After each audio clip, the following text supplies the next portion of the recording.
Mr. Ramirez, how old are you, sir? I'm 22. What do you do for a living? I work at a restaurant. I'm a server. In what restaurant? Ramen by York. And where is it located? In Highland Park. What are your hours of employment, sir? I'm part-time right now. What are your hours of employment? From 6 to 11. 6 p.m. Yes, to 11 to p.m. 11 p.m. And what do you do all day? Well, I'm starting school again. I just started school. I don't care what you are doing soon. What do you do now during the day? Which school do you attend now? I do an online schooling. So you don't go to school, you do online, which means you work out of your house? Yes. And who do you live with?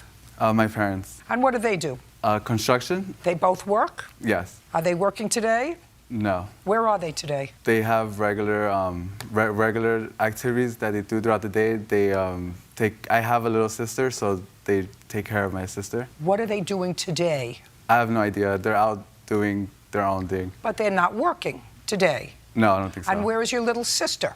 With them. Well, you don't think so. Does that mean that you were home today doing your online school? No. What were you doing today? I had a family emergency today. I want to hear what the emergency was. I had a family emergency. I had a family emergency with my brother. He has liver cirrhosis of the liver. So it was out of nowhere, and we all went to the hospital. And I just got home. Just a second. What hospital is he in? You just told. Listen to me very carefully, Mr. Ramirez. You just told me a moment ago that your parents were out doing you don't know what today. They were out doing things. Regular things, because they weren't working. That's what you told me 2 minutes ago. You told my staff in the back that you had a family emergency, but just a moment ago you said your parents were out doing their own thing. Now all of a sudden you have a family emergency and everybody was in the hospital. Listen to me very carefully, Mr. Ramirez. I'm going to explain something to you about time and other people's time. You purchased a car from Miss Rodriguez. You didn't know her before you purchased the car from her, is that correct? Yes. You purchased the car from her because you saw the ad online. Yes. Correct? And you bought the car and you had an agreed upon price. Yes. I'm going to get to the rest of the facts of the case because you didn't finish paying for the car. Absolutely. I'm going to get to the facts of the case in a minute. I'm not finished with you about other people's time. Now, I spent a lot of time in school preparing for what I do. All these people work. Do you know what I mean? Work. Full time. They work. They get up in the morning and they don't go to school online. If they went to school, they actually got out, put their behind in a car, drove to school, or went to school. Do you understand? I'm here waiting for you because you couldn't get here on time. Bird is here waiting for you because you couldn't get here on time today. Most important, the lady that you stiffed on the car that you didn't know was here at 1:15, the same time you were supposed to be here. Do you understand? That is disrespectful. Stop tapping. That's disrespectful. It's disrespectful of other people's time when you're late. You see all these people sitting in the gallery? They could have been home 40 minutes ago if it wasn't for you. I could have been home 40 minutes ago and been on the treadmill if it wasn't for you. She could have been on her way home if it wasn't for you. Do you understand? That's respect for other people's time. And if you're 22 years old and you don't understand that yet, I'm prepared to give you a dress down. Now we understand each other? Okay, but I had a family emergency. Listen to me. Mr. Ramirez, I understand your words, family emergency. You told me 5 minutes ago you didn't know where your parents were. They were out doing chores because they weren't working today. And then when you realized where I was going, you went back to your original rote. I had a family emergency. Now, all of a sudden your parents who were out doing chores were at a hospital with your brother who has cirrhosis of the liver? Is that what you're telling me? You forgot about that when I asked you first where your parents were? If I asked you, Mr. Ramirez, where are your parents today? And you said, we were at the hospital with my brother. That I could understand. But when I asked you where they were, uncross your hands. You said to me they were out doing their things because they're not working today. Do you understand? Yeah. Perfect. Now, you bought a car from Miss Rodriguez and you agreed to pay her how much? $1,600. You gave her a $500 deposit. She's a trusting soul. You gave her a $500 deposit, and because you probably said to her, I'm going to pay you every month religiously until the $1,600 is paid off, just like you told me you had a family emergency, she trusted you enough to give you the registration for the car, right? Right? Yes. And then you were smart enough to register the car in your own name, right? Yeah, it wasn't registered. You've never had the car registered? No, it wasn't registered before. I don't care whether it was or not. You had it registered in your own name. Yes. And that was the last Miss Rodriguez heard from you. Now, when he purchased the car, he came, he looked like a nice young man, right? Yes. And he said, I promise I'll give you what? How much a month? It was supposed to be $500 every week for 2 He was going to weeks. give you $500 Yes, a week for because- 3 weeks? December 12th was supposed to be the first payment of $500, and then December 19th was supposed to be another payment for $500, and the following week was supposed to be a payment of $100. So what happened on December 12th? I believe, Oh, don't tell me. I'm sorry. December 12th comes and goes, you don't hear from him. Yes. And what happened? I messaged him. I have text messages to prove it. I messaged him, and he was just giving me the runaround. It took me No, five. that's a conclusion, giving Yes. you the runaround. You said, where's my $500? What did he say? He told me that he was going to go to the DMV to go register because his mom wanted to make sure that the car could be registered. I told him, okay, but he still had to pay me the $500. And he said that he had to spend like $500 for the smog and to register the car. He said that he was going to go try to get a loan or borrow money from his cousin. But I told him if he pays me next week, he's going to have to pay me $1,000 because it's a late payment. Right. Well, then he was supposed to pay you the $1,000. Yes. The following week, $500 a week. He doesn't make $500 a month. Serving, what kind of food do you serve? Ramen? Yeah. Ramen, working part-time, he doesn't make $500 a month. Now, you made a deal with her for Yeah. $1,600 for her car. Yeah. You paid her $500 for the car. You were late coming to court today. When you called the clerk's office in the back, you said, I'm getting off the freeway. Were you riding a bicycle on the freeway? No. What were you riding on the freeway? A car. Whose car? Your producer's car. What happened to your car? Because I was just getting home from the emergency that I had, and he texted me and was like, "Hey, I'm in your area. I'll go get you." And I was like, "I'm sorry." I was like, "I'm just getting home. I just got home, threw on clothes, and came." Because I had earlier this morning, I had texted. I had said like, "Hey, I'm not gonna be able to make it. I have a family emergency. I'm really sorry. Like, is there any way we could push the day or the time? Like, I just Early can't." this morning. Yes. Early this morning. Well, what was your emergency early this morning? Early this morning when you called and said, is there any way we could push over the date? What was your emergency early this morning? Not at 12 o'clock or 1 o'clock. What was your emergency early this Same morning? emergency I had today. Did you, just a second, did you tell the producer that early this morning, that your brother early this morning was in the hospital with an emergency? Early this morning. Yeah, when I say early, it's like 9 o'clock, 10 o'clock early this morning, yes. And said? Is there any way I could extend like a later time or the date, I would really appreciate it. Is that what you said to her? Yes. What about the brother in the hospital with an emergency? That's why I had texted her saying, is there any No, way that's a significant thing. That way the producer wouldn't have gotten in her car to go find you. Do you understand? Yeah, I told her. Do you understand? Where's the car? What car? Her The car it's that you bought from. It's parked in front of my house. Judging for the plaintiff in the amount of $1,100. We're Thank done. you. Thank you very much. Mr. and Mrs. Purcell, you purchased a lottery ticket. Correct. Where did you purchase it? A bar next to our home And where is that? in Sandy, Oregon. When did you purchase it? February 20th, 2016. How much did you pay for the lottery ticket and what were the prizes? We paid $20 for 20 games. It was an 8-spot Keno ticket. Have you played this particular lottery before? And it's an Oregon lottery. Yes, and yes, we have. Did you ever win before? Yes. And prior to this ticket, how much had you won before? We won one for $600 once. And that's the only time. No, we've won a couple for about that amount. A couple for $600. Yes. So it more than paid for itself, Yes. I assume. That's Yes. why you keep playing. Lucky people. Yeah, we've lost a few too. We've lost a few Oh, too. I can imagine. People usually only talk about their wins. Absolutely. So you bought this lottery ticket, and lo and behold, you won. How much did you win? $1,750. And you found out that you won how? Well, my husband went and checked the Did You Win machine, and it said, you're a winner, please see your retailer. So he brought it up to the bartender, who is our witness, Tria, and she scanned the ticket. Now, if you win over $600, it doesn't tell you immediately how much you won. You have to go back and check the numbers, and then you can find out how much you won. But we had hit 7 out of the 8 numbers, and that paid $1,750. What did you do next? Celebrated.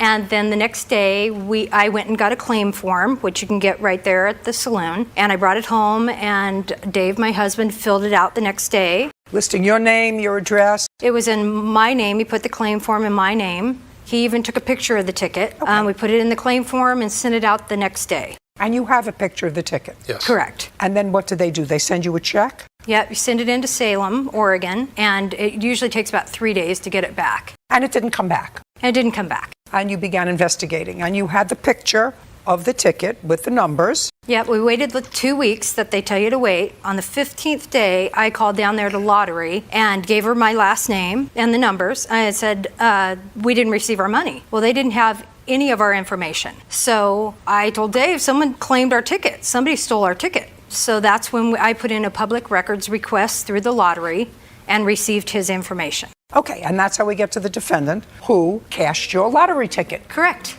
Okay. First, I'd like to see a photo of the ticket.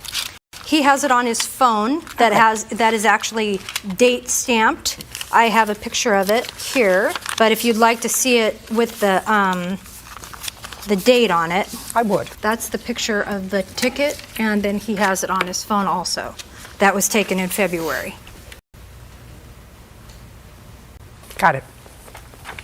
Thank you. We also have our claim form. You'd like to see that? I would. As a matter of fact, I'd like to have it up here. You'd notice the date, it's the 22nd of February. Okay, did you contact Mr. Linwood personally? I contacted him through Facebook. And did he respond? Yes, after a couple of attempts. Okay, and what did he say to you when he responded on Facebook? I'd be glad to show you that. I'd like to but see it. I draw your attention to the last few. I'm going to read them all. Yeah, because he does change his story a couple of times. Okay.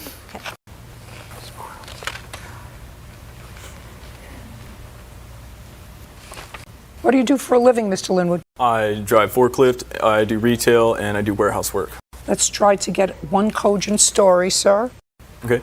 On what date did this lottery ticket come into your possession? It had to have been February 27th or probably the beginning of March. And how did it come into your possession? Came into my possession, my father-in-law at the time, he contacted me one morning saying, hey, I won a lottery ticket of $1,750. I said, oh, wow, that's awesome. He said, well, could you help me out? It's unsigned.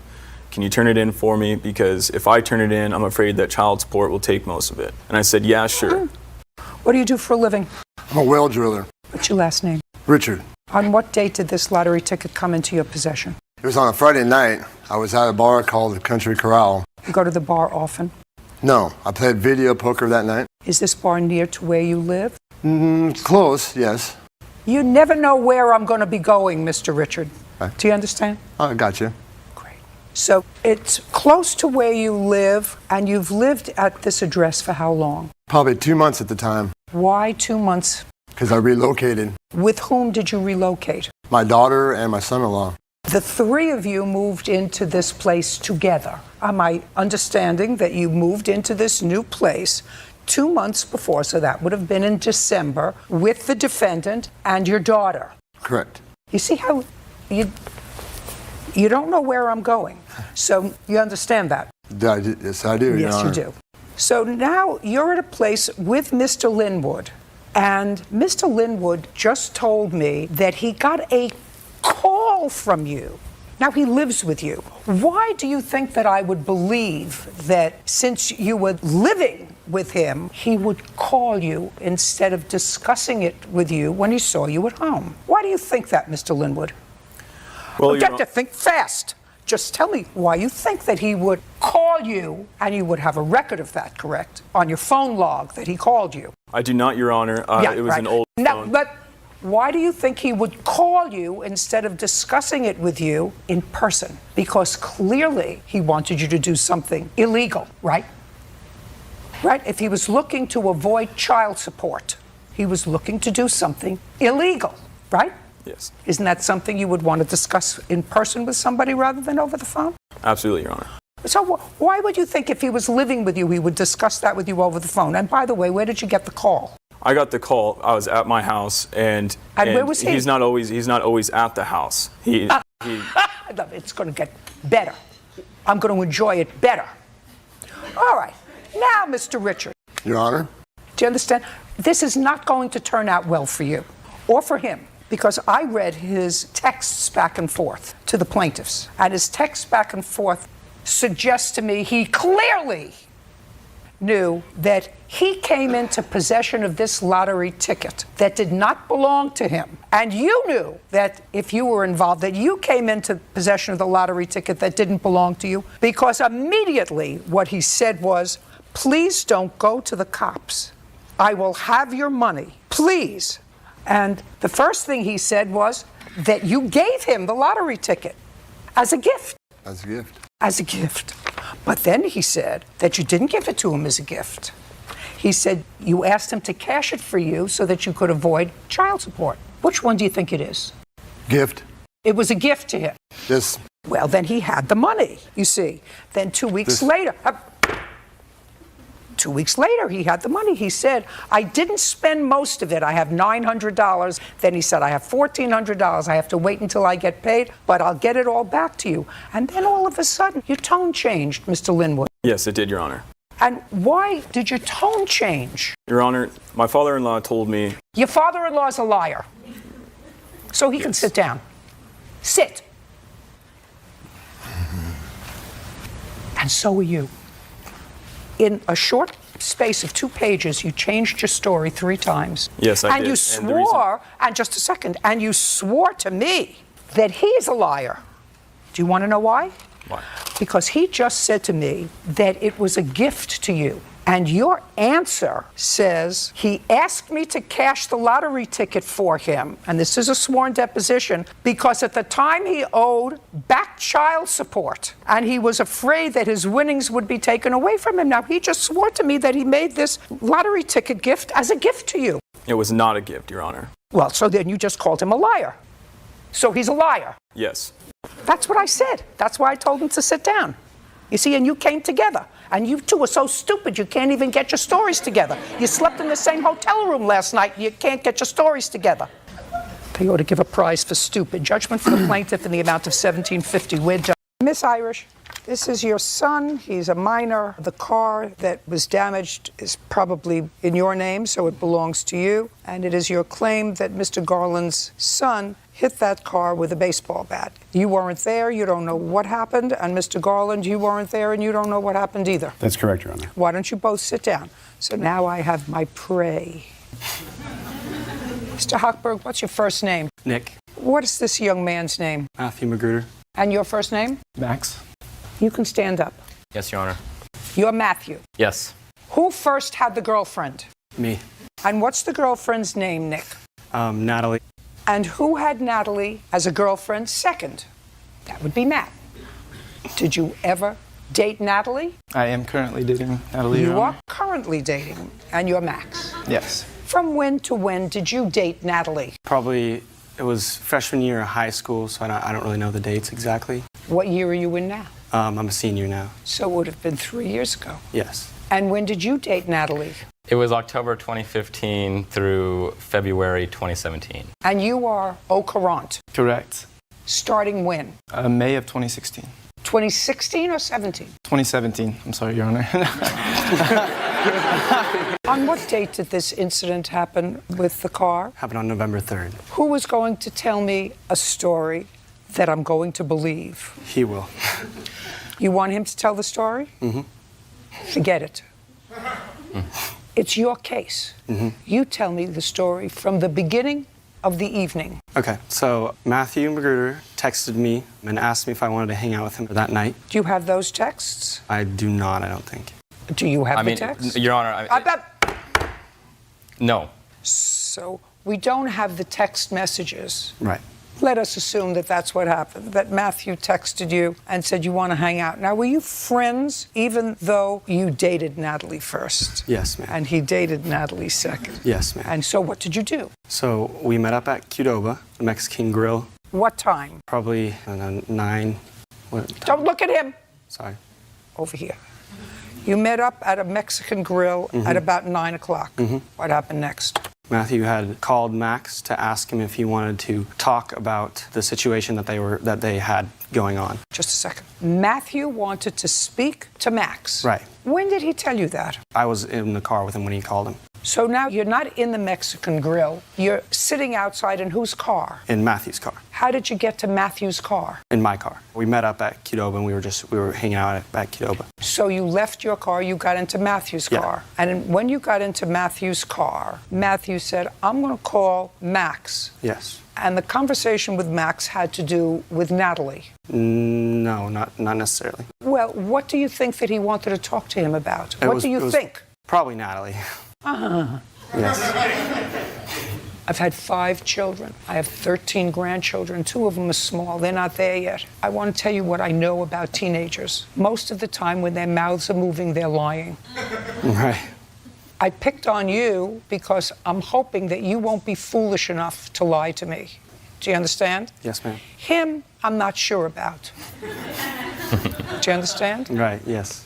So now you meet up at the Mexican Grill just to hang out. But if you're hanging out, what are you hanging out in the car for? If you want to go to the Mexican Grill, you go in, you have a taco, you have some guacamole, and you have dip. But you met him, parked your car in the lot of the Mexican Grill, got into his car, and he didn't say to you, gee, what should we do? Should we go to the park? Maybe we should go to somebody's house. He said to you, I want to call Max and clear the air, right? Right. Keep going. It's getting better. Okay, so he called Max and talked to him, and You were in the car.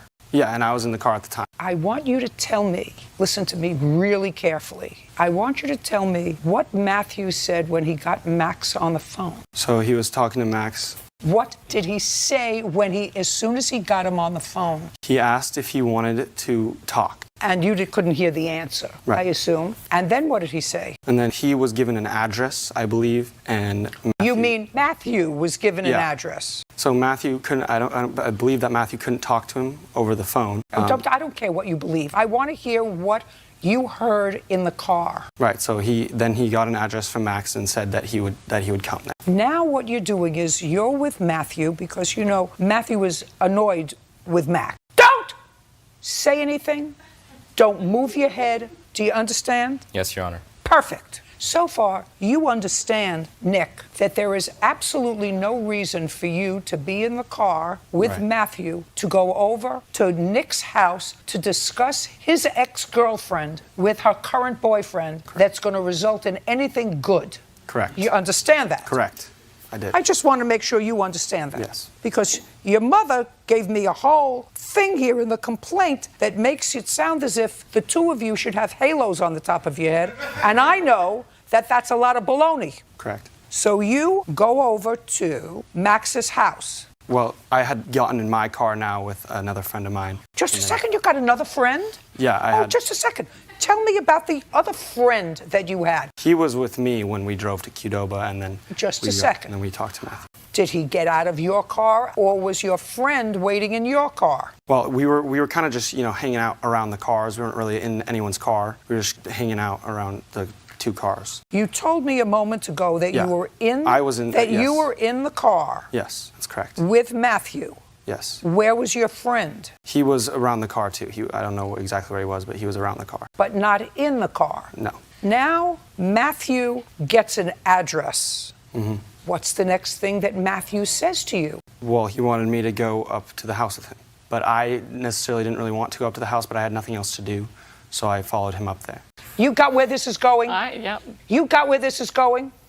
Now, is what you are suggesting to me that 4 of you went to Max's house? No, I did not. How go. many? I believe it was 3 that went to his house, and then I was with my friend on another street. We weren't even parked at the house. Just a second. Yes. On what other street were you with your friend? It was down another street. It was like How far did you have to drive from the Mexican Grill to get to the other street? 10 minutes, 5 minutes. 10 minutes. Well, what did you drive 10 minutes for to park a block away? Do you Yeah. get where I'm going? Or do you not get where I'm going? I still don't think we should have damage to our car. I No, know I we thought- shouldn't have been there. What kind of shouldn't have been there? You had a gang going to his house over a girl. And if he came out of his house and hit your car with a bat, well, have him fix it. You get where I'm going? You get where I'm going? Yeah. You had no business going there. He was looking for smarty pants over there. He was looking for trouble. Right. He was going there for no good, and you went with him. That's true. You and your friends went with him. That's true. Good. We're done. We're done. Your case is dismissed. I have him admitting that he. I actually believe that he probably took a bath and hit your car. Stand up. Miss Irish, I want you to pay careful attention to me. I actually believe that at some point this young man came out of his house with a bat and hit your car. Have him pay for it because he shouldn't have been there. They went as a gang to his house over a girl. But they drove, listen to me, he drove 10 minutes from a safe parking lot to around the corner from his house. I agree he shouldn't have been there. Absolutely. But I don't think anybody should be damaged or hurt or hit. I mean, I don't think that we should have to pay for the car damage. I don't care what you think. Your Honor, I wasn't. I don't care what you think. What I'm telling you is your son's judgment or lack thereof caused your car to be damaged. He went with a group of people looking for I'm speaking, who were looking for no good, including this wise guy. And your son says, I shouldn't have been there. I shouldn't have gone. I was with my other friends. Why did you go? I had nothing else to do. You should, I agree with that. Except for our car shouldn't have damage on it. It shouldn't. I think he should fix it.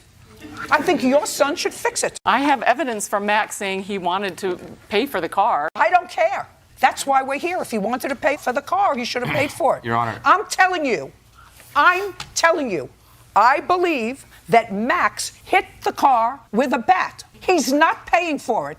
He's paying for it.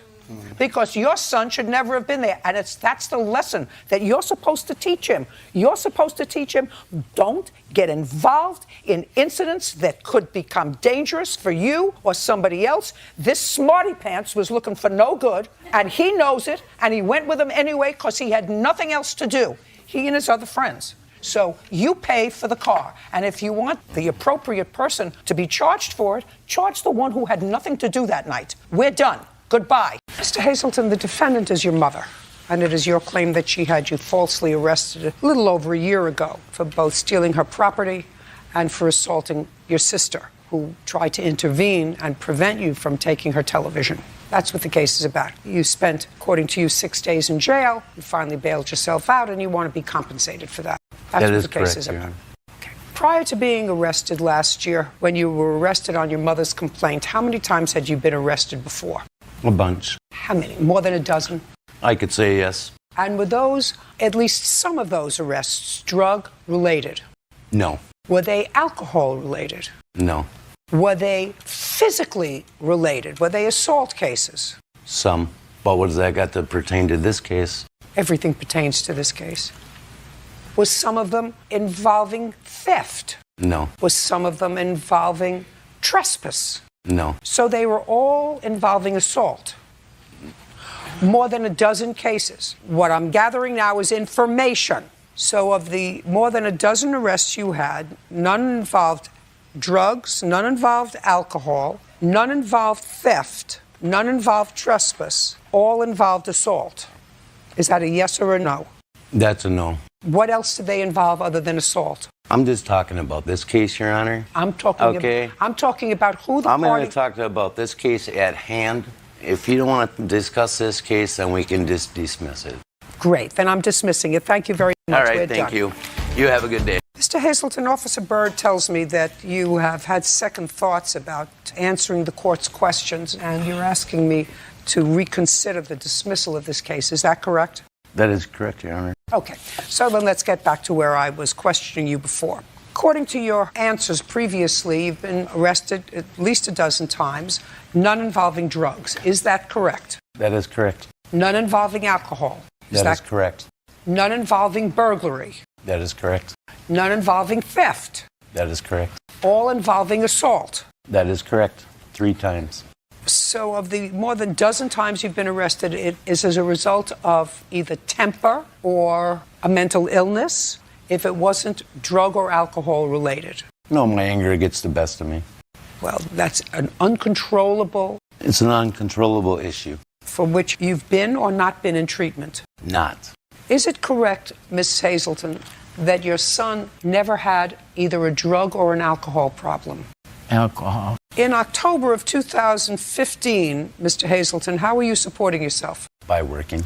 For whom? Green Star Lawn Maintenance. How long have you worked for them? For 38 years off and on. Are you working for them now? Yes. Full time? Yes. In the same location? Yes. Is that correct? I think so. Do you remember on what day you were arrested? Yeah, I was arrested on May 6, 2015. Where? In Henry County. Is that where you live? I lived, yes. What time were you arrested? About 12:20. In the morning? In the morning, yeah. And you were at home? I was at home, right? And you were arrested on the complaint of your mother and or your sister? Or just your mother? I was arrested on my mother and sister's complaint stating that I walked in an unlocked door, used the restroom. Upon leaving the restroom, stole the TV out of my mom's room, hit my sister 3 times in the face, and left with the TV. Okay, you're the sister? No. Where is the sister? She's passed away. Were you at home that day? No. So the sister that you allegedly assaulted is no longer here? No. Is that correct? That is correct. And I gather from your answer that you were not at home when this took place. No. Did you have a conversation with your daughter when you got home? She was holding an ice. Just a second. Did you have a conversation? Yes. At what time did you get home on, it would be the 5th Right. of May? What time did you get home? Between probably 9:30 and 9:45, I was playing bingo. And at that time, Miss Hazelton, who did you live with? My daughter lived with me. How old was she? Let's see. She was 52. Shh. Yeah, she was 50. She was 50 then? Yeah. So when you came home, it was 9:30, 9:45, and tell me first what you saw. I saw her holding an ice pack on her face, and I asked her what happened. And she said, Glenn came here to use the bathroom, so she let him in. And in the process of using the restroom, he came out with my 32-inch TV, and she went to stop him, and he hit her in the face. That's what she told me. And I was only in the house maybe 5 minutes before the police were knocking on the doors. Had your daughter called the police? Yes. Okay, so she had called the police before you even got home. Oh, yes. Do you have the police report? No, I don't have that. Do you have the police Yes, I do. report? I'd like to see it, sir. Okay. Just the police report. It's right there. You do know that these reports indicate that you were totally uncooperative, had to be placed in a hood, a spit hood, had to be put in an isolation area. Excuse me, Are Your you Honor. telling me that you were not high on some sort of drug or alcohol that night when they came to your home to arrest you? Excuse me, Your Honor. Let me first say this. I asked you a question, Mr. Hazelton. We had no, an I was agreement. not high. We No, I had- was not high. No, I was not on no drugs, okay? Okay. My actions speak louder than words. I was arrested, hauled off to jail, ripped out of my bed in my underwear, and you're telling me for a crime I did not commit, how would you react? And the charges were dismissed, not by the judge, by the public defender, the state's attorney, because I didn't steal the TV that my mom said. And my mother sat there and said she's seen me in a while. She hasn't seen me in 7 years. And it's just, or it came out of her in the police report. She states that. And my sister said 2 different signs. She said she came home in an ice pack, but there's no bruises or marks on her. I hit her 3 times. It's all a lie. And why don't they look in her question and call me and ask me, did I do this? They know where I live. You know? They're trying to give me 46 years for this TV. My life is a little more than 46 years, okay? Or acting out in jail or whatever. I didn't do it, and this is the reason I'm suing my mother. I'm out $2,500. I could have gone after her for penal stolen damages. Your case is dismissed, Mr. Hazelton. You have no case against your mother. We're finished here. Miss Parrish, Miss Williams is your sister. Yes. Older sister, younger sister? Older. How old are you? 21. And you? 23. You claim a loan to your sister. Yes. A loan that you gave her $400 in March of this year. Yes. You needed something for rent or her bills or whatever. It's really not urgently important because Miss Williams acknowledges that you made a loan to her in the amount of $400 in March, correct? Right. So you needed money, you asked your sister, she helped you. Yes. You didn't pay her back in March, didn't pay her back in April. No. Right? And didn't pay her back in May. Your defense to this is that your sister vandalized your car. Yes. She vandalized your car with a rock. She got angry with you. You'll tell me about it. And you have a counterclaim. Your counterclaim is for the damage to your car. I'm sure you have pictures and an estimate, and that the damage far exceeds the amount of the loan. Right. Okay. We know that you are owed $400. Do you remember this incident that your sister is talking about in May? Yes. And that was towards the end of May of this year? Mm-hmm. You remember what date it took place? The 27th. Why don't you tell me what happened? Well, she came up to my boyfriend's house and like she was honking, and then I went outside and then she came at me because me and her boyfriend kissed at a party, and she pushed me, like I got out of the way, and then she picked up a rock and tried to throw it at me, and then I moved and she hit her own car. So she picked up a rock and threw it at you, and you say she caused the damage to her own car. Yes. Listen. That doesn't make any sense. I was standing by my car, so how would I have thrown the rock in my own car? So tell me what happened. When I got out, she came over there. We're arguing back and forth. She came over to... She walked like toward the car. She was standing like by the driveway. Okay. You went to her house. Her boyfriend's house. Where she was staying. Right. And you knew that she was there. What did you go there for? To confront her for what she did. Well, you didn't see what she did, but I assume you heard what she did. My boyfriend admitted to it. So that's why I went over there to confront her. So you went over to your kid sister's house because you thought she was fooling around with your boyfriend, who confessed to you that he was fooling around with your sister. Right. By the way, what did you say or do to your boyfriend? Well, that's a different story. We got into it before I went over there. But at the end of the day, that's my sister, so I would expect more from her. So that's why I went to go confront her. Well, that's true. So you expect nothing from your boyfriend so that you're not disappointed. I was more than disappointed with him, but I was more disappointed with her because that's my sister. I don't disagree with you. I think that that's probably logical, that you would expect more from your sister than you would do from a boy. Because how old are you? No morals. They think with a different organ than most people. But I can understand it. So you went over there to your sister's house where she was staying, and you drove there. What did you do? I started honking the horn, and then she came out. And so she came out of the house, and you are where? By my car. I walked around it, so I'm by the back door. And then what happened? We're going back and forth, yelling, calling each other names. She got mad because I told her that I would sleep with her boyfriend because of what she did. So that's when she threw the rock. And I ducked, well, not ducked, but moved out the way, and then it hit the car. Well, you really didn't mean that when you said that. No, I wouldn't. Because that would be really stupid. Yeah. Then you would be the fool, right? Right. Have you spoken to each other since? No. Okay. Can I see photographs of the car, please?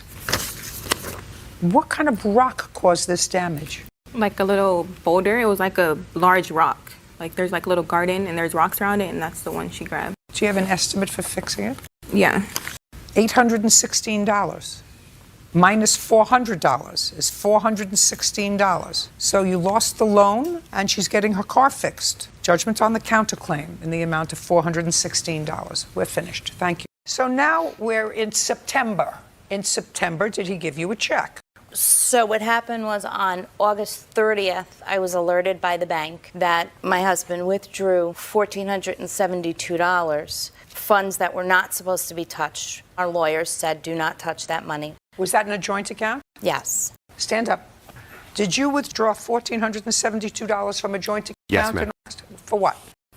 Because she was transferring money, utilizing that money for other things. And before it all disappeared, I said, I'm withdrawing half of what was mine, half of the money that was in there. Just a second. You had an agreement with your respective lawyers not to touch a pool of money. I think we're not going back here years of separation. So at the end of June, how much was in that account, Mr. Cole? The end of June? Yeah, when you left. Nothing. Nothing. Zero. Yeah, I don't think there was anything. Zero. Okay. And who put money in there in It was a July? tax refund. Tax refund. So a tax refund came in. Correct. In what month? August, I believe. Yeah, August. We were in court. So in September. August, tax refund went directly into the account. Yes. In what amount? Just under $6,000. So $6,000 went into the bank in August. Do you remember what date in August? No. Do you remember what date in August, Mrs. Cole? I think it was between August 8th and August 10th of 2016. And on what date did you draw out $1,472? Towards the end of the month. Now I want you to think very, very carefully, Mr. Cole. During that 2-week period, because you said you drew out this $1,472 because your wife, who has custody of your 3 children, was using that money for other things. I would like you to itemize the other things she was using the money for so that you felt entitled to take out $1,472. I don't know exactly what it was for. I mean, was she do using have- it for... Just a second. Did you see money coming out for a spray tan or for breast augmentation? No. Then I'd like you to tell me what other things there were that you triggered in your mind an entitlement to remove funds from an account that a judge had said to you, don't touch. It was the attorneys that said don't touch. Fine, attorneys. Okay. Yours and hers. And she was taking money out of the account. And Just a before second. it Just disappeared. a second. Well, so then you've changed your statement. Your first statement is she was taking out money out of the account for things that she shouldn't take money out of the account for. Okay? So now you're not saying that she shouldn't have taken money out of the account for frivolous things. It could have been for other things, but you don't know what they were. So I'd like you to tell me how much money she took out of the account. It was probably in the realm of No, a few no. hundreds of dollars. No. You went against an agreement with your attorney and you took out an odd number, $1,472. Now, she looks like she's got everything written down very, very carefully. You are standing there with your mother with nothing in front of you. Is it correct that in the month of July, you didn't send $1,400 for the support of your children, you sent $800 for the support of your children? No. How much did you send for the support of your children in the month of July? I don't have that paperwork in front of me. Well, where did you think you were coming today? To the we beach? were coming to. We Just were a second. Where did you think you were coming? You were coming to the beach? No, this is all leading up to what happened on the date that your former wife, and I'm not usually, if you ever watch this program, you understand, I'm an ecumenical abuser.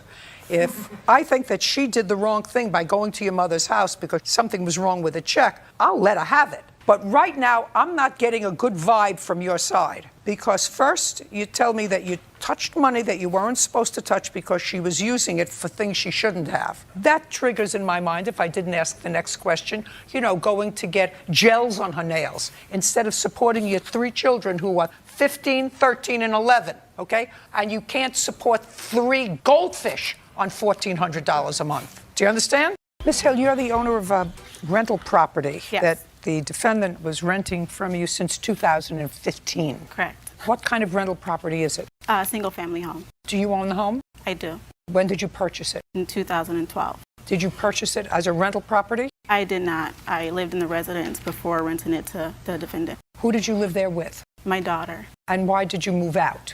I was relocated for work, so I moved to Florida. How much did you pay for the house? I bought the house from an auction for about $13,000. And did you put any money into it? I did. I put about $20,000 into the home. And you lived in it after you purchased it and after you renovated it with your daughter from 2012 to 2015 when you leased it to the defendant. That is correct. So it was renovated in 2012. That is correct. Is your claim that when the defendant moved out, she left extensive damage in the house? The defendant says there wasn't extensive damage. Whatever was there, it was normal wear and tear. So do you have photographs of the house from when you moved out? I do not. Tell me when the defendant moved out. June of 2017. And she notified you she didn't want to renew her lease? She notified the property manager at the time. How much was rent? Her rent was $800. Initially started in the first lease as $750. But at the last year was $800? That's correct. Where were you moving to? I was moving back home with my mother to help her out because she had just a few months previous to that lost her husband, and I was. So you were moving back with your mother? Yeah. How many people lived in the house? Me, my 3 kids, and the other tenant. You had 2 tenants in the house? I had 2 adult tenants, yes. Did the other tenant remain? No, they moved into the property together and they moved out of the property together. Is this someone that you are a friend to? This is my cousin. When you moved out in June, you received, according to your complaint, a notification that you should come out to see the house. That's correct. When the defendant moved out of the property, I was notified by Did you do a walkthrough with the property manager when you moved out? We did a walkthrough in May when it came up. What day in June did you move out? I moved out June 1st. I would like to see a copy of the walkthrough. They didn't give me no copy. Do you have a copy of the walkthrough? I do not. I just have photos of the walkthrough from the day she moved out. May I see them? Yes.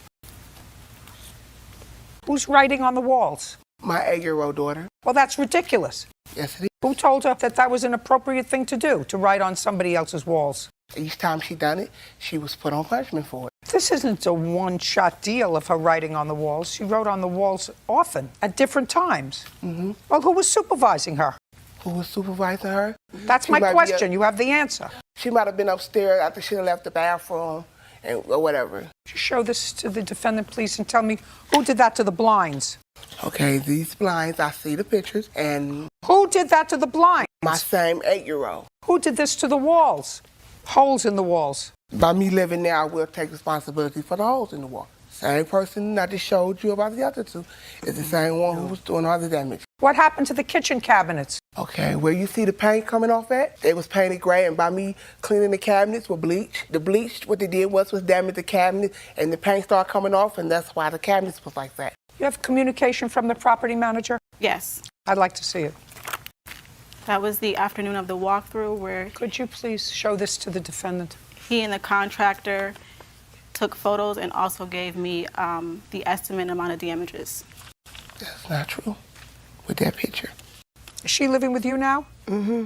Yes, yeah. How does she and her children treat your property? They treat it all right. Well, who taught her to treat other people's property like this? Nobody. Did you have the place fixed? I have. Do you have the receipts for me? I do. Would you like the receipts or would you like I have a breakdown of everything? Well, I would like the actual receipts. Okay. Did you re-rent the property or are you selling it? The property has not been rented again because of the pest. So when she left the property, she left it infested with bed bugs, roaches, and mice. So on the initial visit to Ohio to take care of the property and restore it, we were not able to do any of the work on that initial visit because when we walked through, we had 5 contractors with us and at least a dozen mice scurried across the floor. We also noticed that there was a roach infestation. We called out the exterminator and then he advised us that there was also a bed bug infestation. Judgment for the plaintiff in the amount of $5,000. We're finished. Miss Brooke, who are these 2 adorable young boys? My boys. And they go to school? Yes. And you were picking them up from school? Yes. On what date? I picked them up on February 1st, 2018. They were already in the car? Yes. And you were driving? Yes, Your Honor. How far away from the school were you? Within feet of the school. How many feet? From where to where? From like here. From where you are? So standing from where I am to that door. 12 to 15 feet? Yes, Your Honor. And how many children go to that school? Probably like 500 kids. And the children all get out at the same time? Yes, Your Honor. What time? They get out at 3 o'clock. And there are a lot of parents that pick up their children from school? Yes. By car? Yes. So if I were a parent picking up my child from school, I would be traveling about 2 miles an hour, right? Yes, Your Honor. Around the school. That's slow until I got away from it. This is what your case is about. According to you, on February 1st of this year, you picked up your boys at school, and the defendant's little girl came running out, darting out into the road, collided with your car. And when she collided in your car, she broke your mirror on your car. Yes, Your Honor. And the little girl ended up being taken away in an ambulance. Yes. And had a fractured clavicle and severe bruising requiring stitches to her chin. I assume you have all those medical records for me to Yes, and I look have at. pictures as well. Just a second. And now what your lawsuit is you want her mother to pay for the mirror on your car. Yes, Your Honor. She collided. I was going very slowly, and it was a side impact. I did not hit her. She ran into me, and she was going against the crossing guard, going in an area where you're not supposed to be crossing at all. And I heard the crossing guard scream, "Stop!" And that's the moment that she hit my vehicle. You understand that just by the expression on my face, if you are an intelligent woman, you understand that you have an uphill battle with me. Because you're in a school zone, you're in a school area, you've just picked up your 2 toddlers. What's his name? Tyler. Now, if someone else were picking up Tyler at school, and you got a call that Tyler was in the hospital because he was crossing the street to get into the car, car that was waiting to pick him up. And he had a fractured clavicle, and he had bruising and stitches. He needed stitches on his face. Would you think that the person who hit him should have been more cautious? No, not if you understand the scenario and the situation. There's a video that I have. I'd like to see it. Just say, I don't see what you... What I'm sharing with you, I took that video when there was no cars there, but that's the entrance and the exit to the car. Going back, it's a two-way lane. I have no idea what you're talking about. I have no idea what you're talking about. Neither does anybody else who's watching this. If I could explain, it's a two-lane road. One is going southbound to go into the school, and the other is going northbound, going out. The cars are completely... I was going northbound, You were and going I was going out of the extremely slow. Just a second. You were going out of the school. I was going out of the school. I passed the school fence, so it happened a few feet out of the school. I was going 15 feet. I was going extremely slow, and then all the cars on that side, it's car after car after car. It is not a school, an area to cross. Where Emmy had crossed is not an area to cross. There's a multitude of car after car after car after car. There is no crossing guard standing over there. I'm on the opposite, going very, very, very slow. Very, very, very, very, very slow. Yes, I was going extremely slow. Explain, if you were going so slowly, explain her broken clavicle. Listen to me, without talking. If you're going so slowly and the child hits your mirror so that you're practically at a standstill, because that's the way you should be when you're exiting a school where 500 children are coming out of a school, whether they're crossing at a crossing place or not, where they're crossing at a crossing space where they're supposed to cross or not. You're the parent, you're the grown-up. Kids sometimes cross where they're supposed to, sometimes kids cross where they're not supposed to.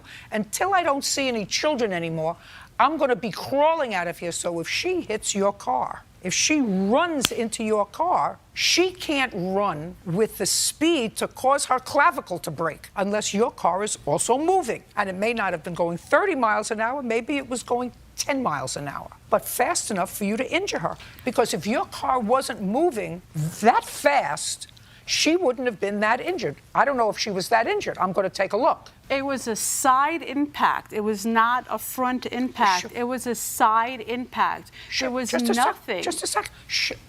Show me how it was a side. I'm curious. I would like to see how it was a side impact. May I show you the picture? Absolutely. Because that would have meant that she ran into your car seeing it, because the mirror is in the middle of your car. She literally ran into the car. And the moment that she smacked against my car, I promptly stopped. It was a side impact. It was not any front impact. Just a second. That is my mirror that she fell completely off. You can't tell this was a side impact. How could you tell this was a side impact? That's exactly where it hit. And my entire side mirror fell off. Well, I know it was your side mirror, but that doesn't mean that she ran into your side mirror. It means she collided with your side mirror. Yes, that's exactly where it happened. Okay. And the car stopped on a dime. There was nothing I could do to avoid the situation. And I have also... I have also the crash report that speaks to that as well. I'm more than happy to look at it. Please. Who are you? I'm the Vietnamese crossing guard. Good. Stand up, please. Tell me your name, sir. Mark Masansnik. Mr. Masansnik, you were the crossing guard? That's correct. Are you going to tell me that this little girl was crossing not where she's supposed to cross? This little girl was ready to dart across the street.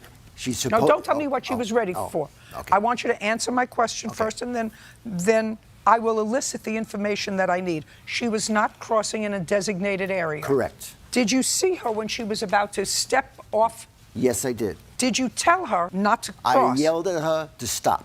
The time you yelled at her to stop, did you see the plaintiff's car? Yes, I did. Did you yell at her to stop because you saw the plaintiff's car? The answer would be yes. Yes. Were you standing behind the plaintiff's car or in front of the plaintiff's car? In front of the car. So if plaintiff was paying attention, she would have seen Emmy about to cross the street, because we're talking about a 15-foot, that's what she testified to, that from where she was to where Emmy was about 15 feet. And how far from where Emmy was were you? About 30 feet. You're standing 30 feet away from Emmy. And how far away from Emmy was the plaintiff? Actually, when she ran, right on top of her. She ran just as Miss Brooke was on top of her. She had no time to do anything. Sit down. Can I say something, please? Where she was coming out of, children do not come out of there. Where the fence ends is where 99% of the parents come pick if they're walkers, they're picking their kids up. No one is expecting a child to come out from where they're coming out from. Then they're stupid. If 500 children are coming out of a school at the They same are time... not coming out from there. That is not true. The children do not come out where this You're not accident paying attention. happened. When 500 children are dismissed from a school at the same time, if they come out from under, over, underneath, aside from a fence at where they're supposed to cross, that's what parents are supposed to anticipate. It was a side impact. I couldn't control what was happening. Don't say a thing.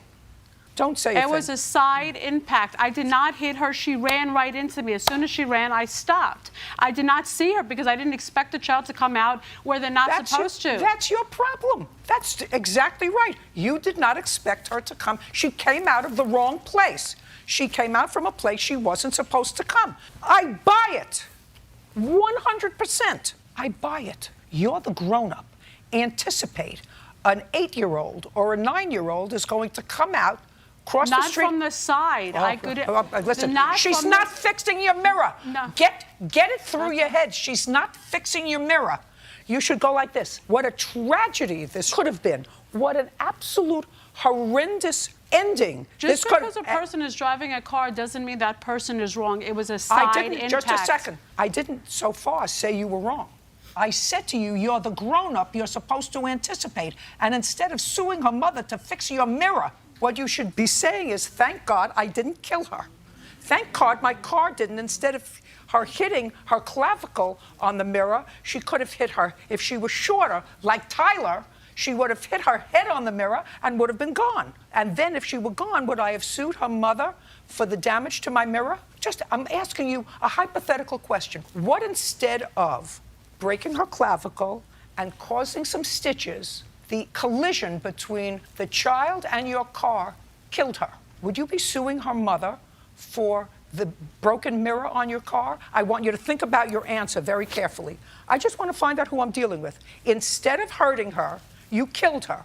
Would you be suing her mother to replace the mirror on your car? You're making the implication that I hit her intentionally. I'm not. And I did not hit her I'm not. intentionally Madam, by any stretch. Madam, I am not making that implication at all. I asked you a question which I will rephrase to you because perhaps you don't understand English. Absolutely not. Of course not. I did not want her to get injured, listen to me. immediately after I stopped, I did everything correctly. You're not answering my question. I'm going to get an answer to my question. Let us assume, for this hypothetical, that instead of Emmy being the size she is, instead of breaking her clavicle, killed her. My question is, would you be suing her mother to replace the mirror on your car? That is either a yes or a no. I don't know. I'm not going to answer that. Why not? It's the same. Why not? Because it's not the same thing. Oh, it's absolutely the same thing. Well, it would be different if it was your son's clavicle. She ran into my vehicle. Your case is dismissed. We're done. Now, you have a counterclaim. Yes, I have a counterclaim. Okay. I know you have a counterclaim, and she should have been more careful, and Emmy should have been crossing at a place where she was supposed to cross, right? Correct. 100%. Say goodbye and say, I'm very lucky that my daughter was injured the way she was and wasn't seriously hurt and had 5 stitches, and next time she's going to cross at the green and not in between. She's going to cross where there's a guard. Are we finished? Perfect. Each of you claim that the other is responsible for an automobile accident that occurred in April of this year. Is that correct? Yes. Were you driving your own car? Yes, ma'am. Were you driving your own car? Yes, ma'am. Was your car insured? Yes. Was your car insured? No, ma'am. That's why we're here. Yes, ma'am, but the accident was my fault, so. Well, if you had insurance, the insurance company would have dealt with that. Clear. Is your car insured now? Yes, ma'am. Were you given a ticket for not having insurance? No, ma'am. Why not? Don't police ask regularly for license, registration, and insurance? No, ma'am. Yes, ma'am, they do. On the police report, he stated that he had nationwide. May I see it, please?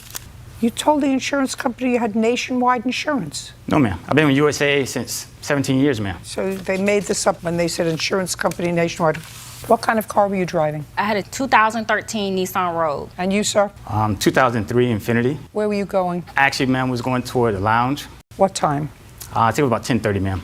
Why don't you go over to the Miss McIntosh and show me where your car was and how you were traveling? This is La Vista and North Druid Hills Road. I'm this car. I was coming down North Druid Hills. The light was green. So as I was coming upon the intersection, I seen him turning and I said, he's not gonna make it. And I just braced for impact and that's when we collided. What kind of road is this? It's a regular intersection. How fast were you going? About 40, 45. Excessive. You can step back. Your story is that you had a green arrow. Yes, ma'am. Police didn't do any other report? There was an independent witness that was on the side that spoke up and came forward and said... Didn't they? Just can't tell me what the witness said. Yes, ma'am. Did you get the name of the witness? Yes, ma'am. What's the name of the witness? Denham. Do you have her information? Yes, ma'am. I'd like to have it. It's on the police report. 3rd page. So let's see if I can reach Miss Denham.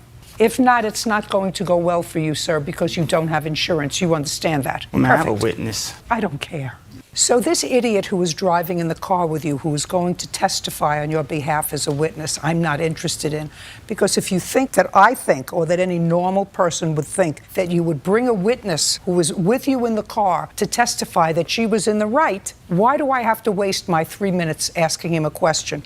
When I have a perfectly independent witness who doesn't know either of you from a hole in the wall, said that she was in the turn lane waiting to make a left turn. Your car was behind her. The plaintiff had a green light. So there were green lights going in both directions. She was waiting because she saw the plaintiff's car coming straight. There is no green arrow there. You got impatient and went around her and cut her off to make the left turn. That's why she stopped, and that's why she gave the police her name, because you went around her car, cut her off, she was making a left turn, and there was no green arrow. How much was the damage to your car? Ma'am, it was totaled. I had the insurance company and what they paid out. Judgment for the finance. plaintiff in the amount of $5,000. We're done. Thank you. Ms. Sharp, it is your claim that Ms. Lopez actually scammed you out of money. She claimed to be an attorney. You turned over a trust to her that you wanted redone. You found out she was not an attorney, and you want your money back. In addition, she has papers that you claim belong to you, and those papers are the previous trust that you had that you wanted her to modify. First, do you have those papers? No, ma'am. Where are they? They are in her possession. She refused to sign a certified letter. Can I have the certified letter stating? Well, if she didn't sign for it, then they wouldn't have given it to her. If she refused to sign it, then you have to find out where they are. I did contact the mail carrier, and they said that she kept possession of the letter, and it was a binder, and she just refused to sign the document. The document. She wrote refused. Okay. How did you find her? Yes, I met Miss Lopez through a closed Facebook group that is set up for residents of Chino and Chino Hills. You met her online. On I met her online on in a Facebook group. You met her online on Facebook. But anyway, did she tell you what she did for a living? I asked her what she did. She told me she did labor and HR matters, and then she also said, "Well, I also do wills and trusts." And you said? I said, "Oh, I'm actually looking to redo my living trust." And I asked her, was she an attorney or a paralegal? She told me she was an attorney. And I asked her how much it was going to be, but she said that she needed to... And this was all done in a message. In a message? Yeah, on Facebook. I'd like to see that. Yes. I specifically want to see the part where she says, I'm an attorney. Okay. Well, you clearly stated to her in this exchange that you were an attorney. You want to show me something that's different from this? Absolutely. I'd like to see it. Just show her this, please. Now, you clearly told her you were an attorney. This ad also says attorney at law, Lucy Lopez. That's you. It's the same person. Are you, in fact, a licensed attorney? I'm not a licensed attorney, and that email that I provided shows a thread that the founder of that Facebook group created. That advertising. I don't care. You were having a conversation with her as a prospective client. She asked you, are you an attorney or a paralegal? And your response to her was, I am an attorney. Ma'am, I also stated that Fred was the attorney, and I gave her the contact information right below. Yeah. She said, I need a civil attorney. You told her you were an attorney. That is not true. I thought maybe you just made a mistake, but you're a hustler. I am not. Oh, yes, you are, because you just said to me, I referred her to an attorney. And what she said in the line immediately preceding that is, I have a civil case and I need a civil attorney, because she asked you what you did and you told her, can you refer me to one? And I will certainly keep you in mind for my wills and trusts. And for the civil attorney, she referred you to a Fred. There was a conversation prior to that. Show me. It was a Show me. It was a phone Whatever money you conversation. took from her, you took under fraudulent pretenses that you're an attorney. You owe her. How much money did you send her? $200 as a deposit. However, what I'm suing for... I don't care what you're suing for. I want to know how much you sent her. $200. Judgment for the plaintiff. We're done. Thank you. I always get nervous when I see people with a whole lot of papers in front of them, especially people who have been in an ongoing custody problem for 2 years. So I'm going to simplify this for you, because sometimes in this job I have to handle cases that I know absolutely nothing about historically. I know everything about this case, despite the fact I've never seen you. The two of you were together, you had a child, and you separated in 2015.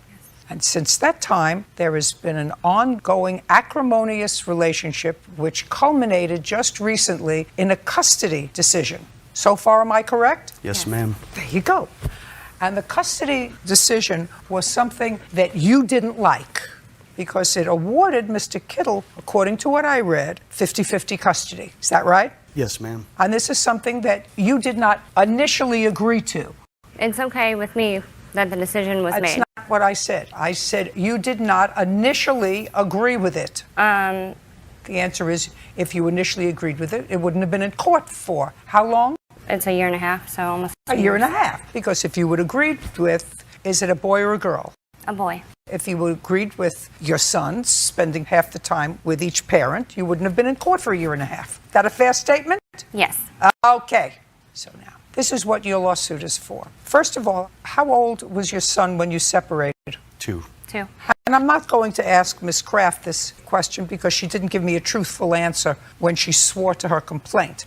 How long were the two of you living together prior to separating? 3.5 years. That is untrue, Judge. What? That is untrue. I read what you wrote here. Mr. Kittle, Yes, when ma'am. your son was born, was Ms. Kraft living with you? Yes, she was. Was his birth a natural birth? Yes, Who took her to the hospital? I did. Not her mother. No, not her mother. You did. Oh, yeah, I didn't even know she said that. Just a second. I'm sorry. Just a second. Okay. You did. Yes. I never said my mother took me. We were on our way to a barbecue at his father's house that day. Listen to me. I don't believe a word of what's in your papers. Do you understand? You said, I never lived with him. I always lived with my mother, but all my things and my son's things were at his house just because. Not all my things. Let me see. Some of my things. Just a second. What you said was, Christopher and I dated for 4 years, have a 3-year-old son. We never lived together, but I was keeping my and my son's stuff there, furniture, TV, toys, etc., at his house because I was living with my mother. Because we were planning on moving in together and getting married and having a I don't family. believe what you're saying. Anyway, 2 years later, you want all this stuff back. I wanted it back I'm not from day asking you a one. question. I told you I don't believe you. You just have to understand. I read it. I didn't believe it when I read it. And I for sure don't believe it now. Because there's no question. Son was born. He drove you to the hospital. Who took her home from the hospital? I did. Of course. I have a And when text- you... Sorry. I'll get to you. I mean, if you want to make a fool of yourself, you can do that. I'll be more than happy to let you do that. When you took her home from the hospital with your son, was there a room ready for your son? Yes. Was there a crib there? Yes. Who bought it? Her aunt bought the crib. Her aunt bought the crib. Right. And had it delivered where? To my house. Her That aunt is who? incorrect. Her aunt who? I don't remember her name. Her dad's sister.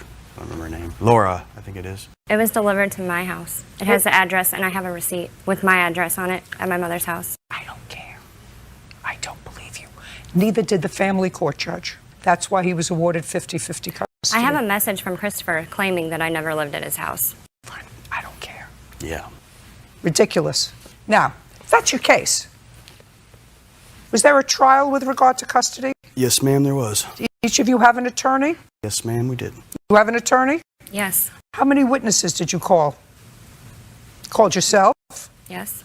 Who else? My mother. Who else? I think that was it. They also called police officers. They called the police officers from an incident allegedly 2 years ago. Yes. And after the entire case, what happened to the temporary restraining order that you filed against him? It got dismissed. Dismissed. Mhm. Okay. And how many allegations did you file against him with the Department of Children and Family Services? 2. And what happened with those cases? I'm not sure. I think Nothing. they were, nothing. Nothing. And the judge, after you filed those cases, awarded him half custody. What days do you have your son with you?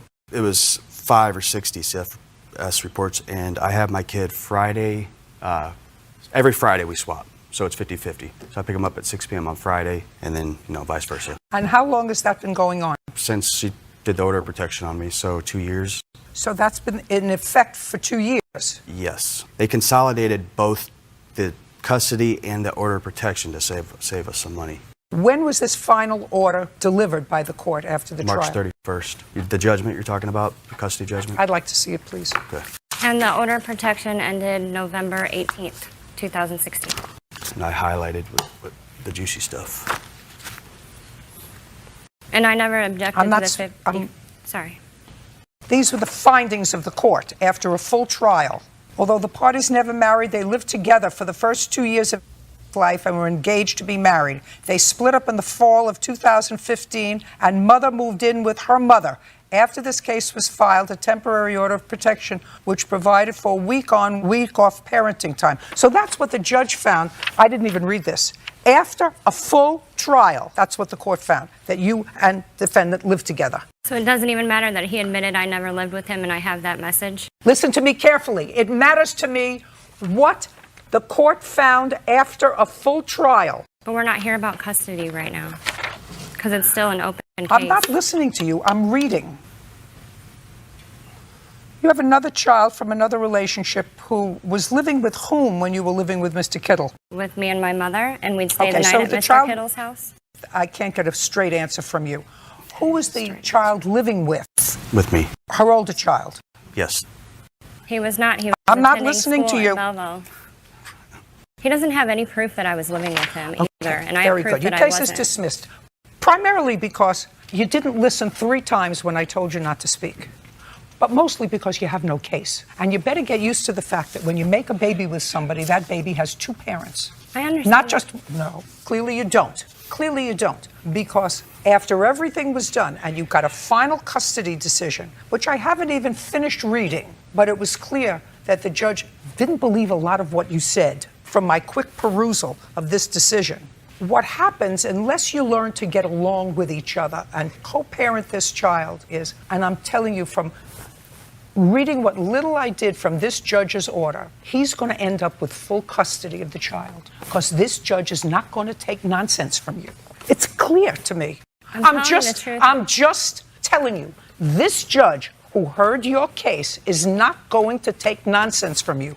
If you find a reason to fudge with the custody arrangement, because this man is not giving up. And what happens in situations like this is if there is an obstreperous parent who undercuts another parent, what's going to happen is you're going to lose custody of this child. I just want you to understand. I'm giving you the benefit of my crystal ball.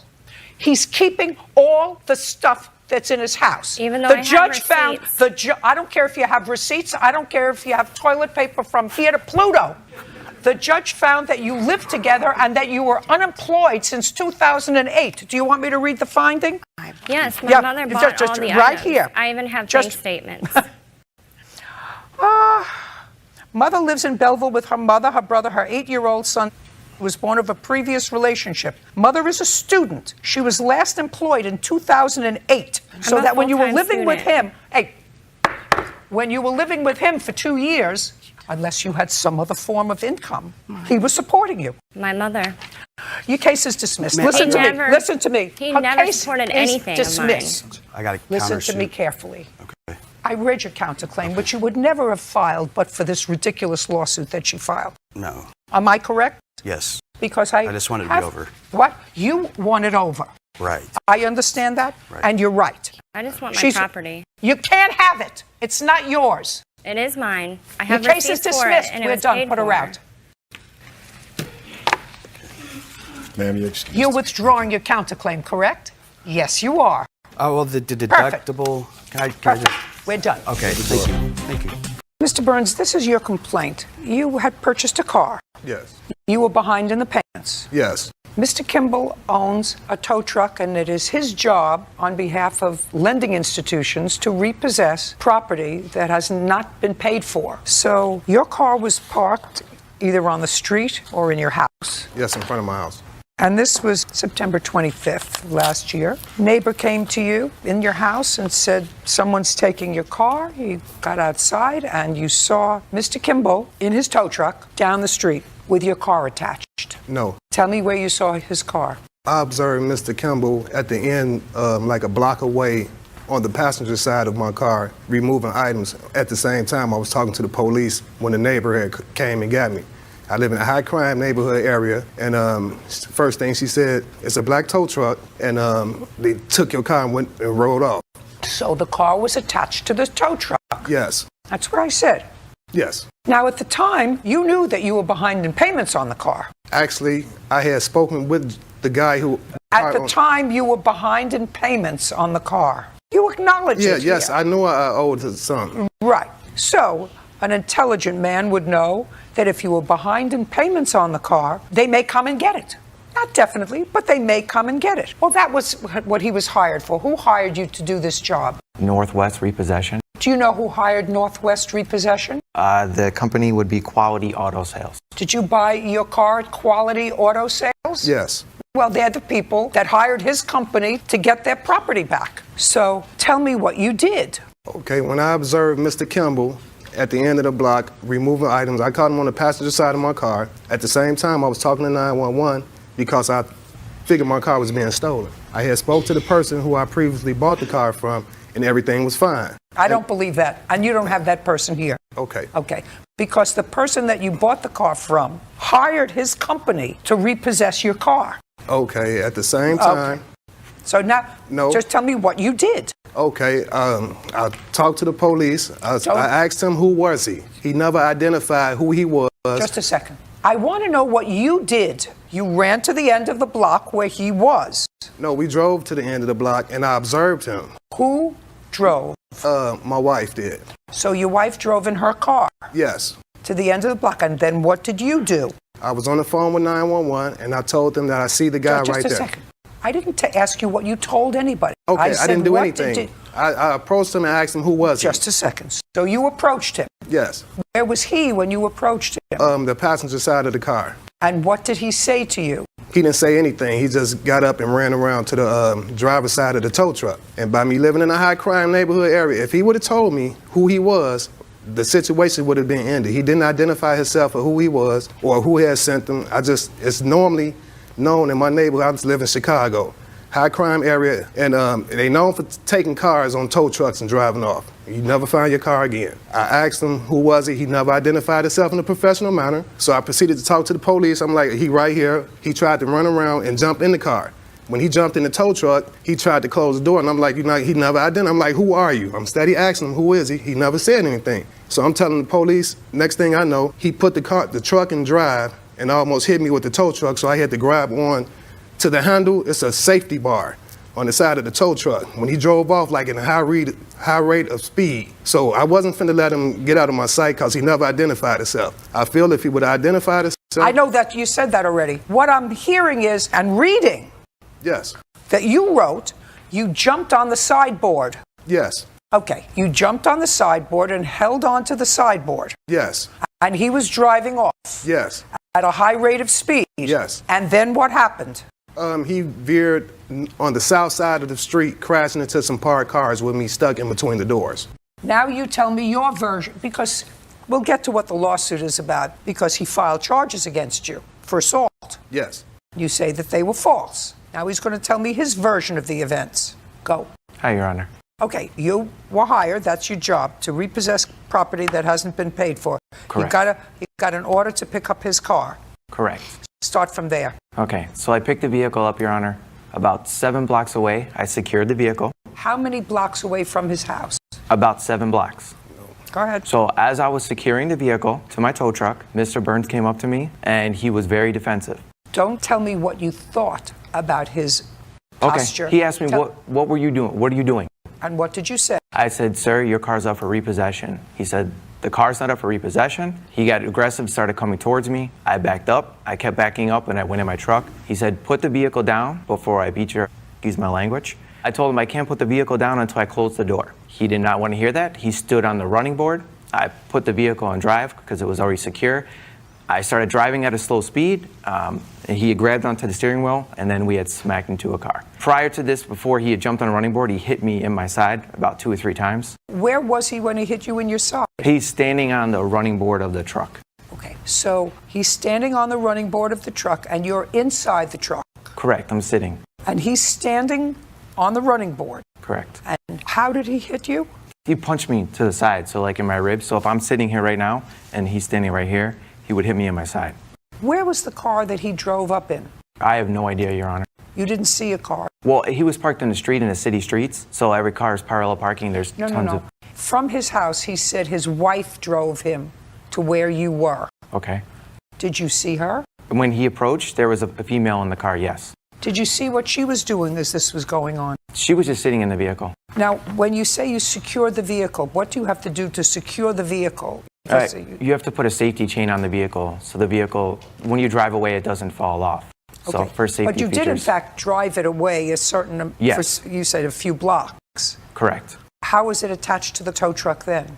Well, because when you pick the vehicle up, it has claws, a mechanism that sits where the tires are. So it sits on the tow truck. You can continue to drive away, but you go to a certain distance to secure it. This way, when you're on the highway or something, if the car, if it was to fall off, it's not going to hit somebody or et cetera.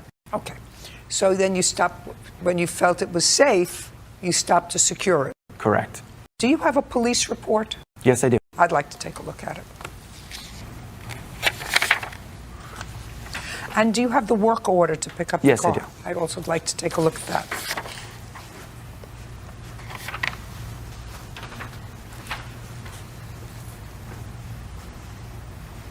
Do you have any other police report? No, this is all they gave me, ma'am. Do you have any police report? Yes, ma'am. I'd like to see it.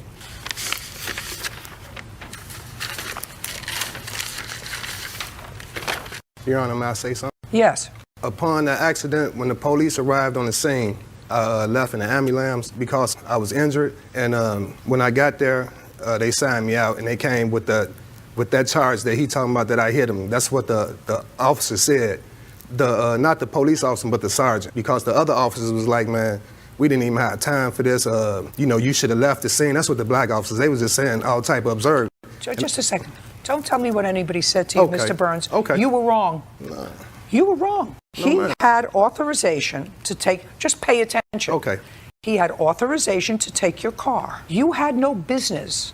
You had no business to get on the running board of his truck to endanger him, other people that may be out there. I know you're shaking your head no. I know you're shaking your head no. Bottom line is, he had the right to have possession of your car. That's what this order says. He had the right to have possession of your car. You had no right to take control of his car by getting on the running board. And because you did that, you caused an accident. Miss Russell, did you and Mr. McNulty ever live together? Yes, we did. From when to when? We lived together from September 1st to November 12th. Of last year? Yes, of 2016. But that was after your daughter was born. Yes, that's correct. I'm talking about prior to her birth. No. And at the time that she was born, were you and the defendant still dating? No. When had you stopped dating? In September of 2015. Your complaint indicated, the first couple of lines, that Mr. McNulty did not know he had a child due to some, use the word mix-up, for the first 4 months of her life. Mm-hmm. Was that a mix-up because there was someone else who was originally named as the father? There was. I was dating someone. Okay. So there was someone else who was named as the father. And what prompted you to take another step towards finding that Mr. McNulty, who actually had a paternity test, was the father of the child? He contacted me asking for it, paternity test. Is that right? Yes, ma'am. Why? Honestly, it was crazy how I found out about it. I just found out through a picture online, and I saw that the child looked like me, and I just kind of had this crazy hunch that it might be mine, so I contacted her and got the paternity test done. And Just a minute. When you contacted her, where was she living? it was Lafayette, Indiana, which is about an hour and a half from me, almost 2 hours. With whom? Her sister. And in what month was that? I can't tell you exactly. I want to say it was around September. So you're talking about September of 2016. Yes, ma'am. Now, when you found out that this little girl was yours, according to what I read, you invited her to come to move into your house. Yes, ma'am. Why? I invited her to be closer to my daughter, and I told her that she could live with me until she got on her feet, found her own place. I wanted to be closer to my daughter, and I just wanted to be friends with her, co-parent. Do you have any other children? I do not. Do you have any other children? No. And I assume you didn't have your own place to live? Not at the time, no. When you moved into Mr. McNulty's house, you have a house? Yes, ma'am. How many bedrooms are in the house? 3. Your daughter had 1 bedroom? Correct. Did you have the other?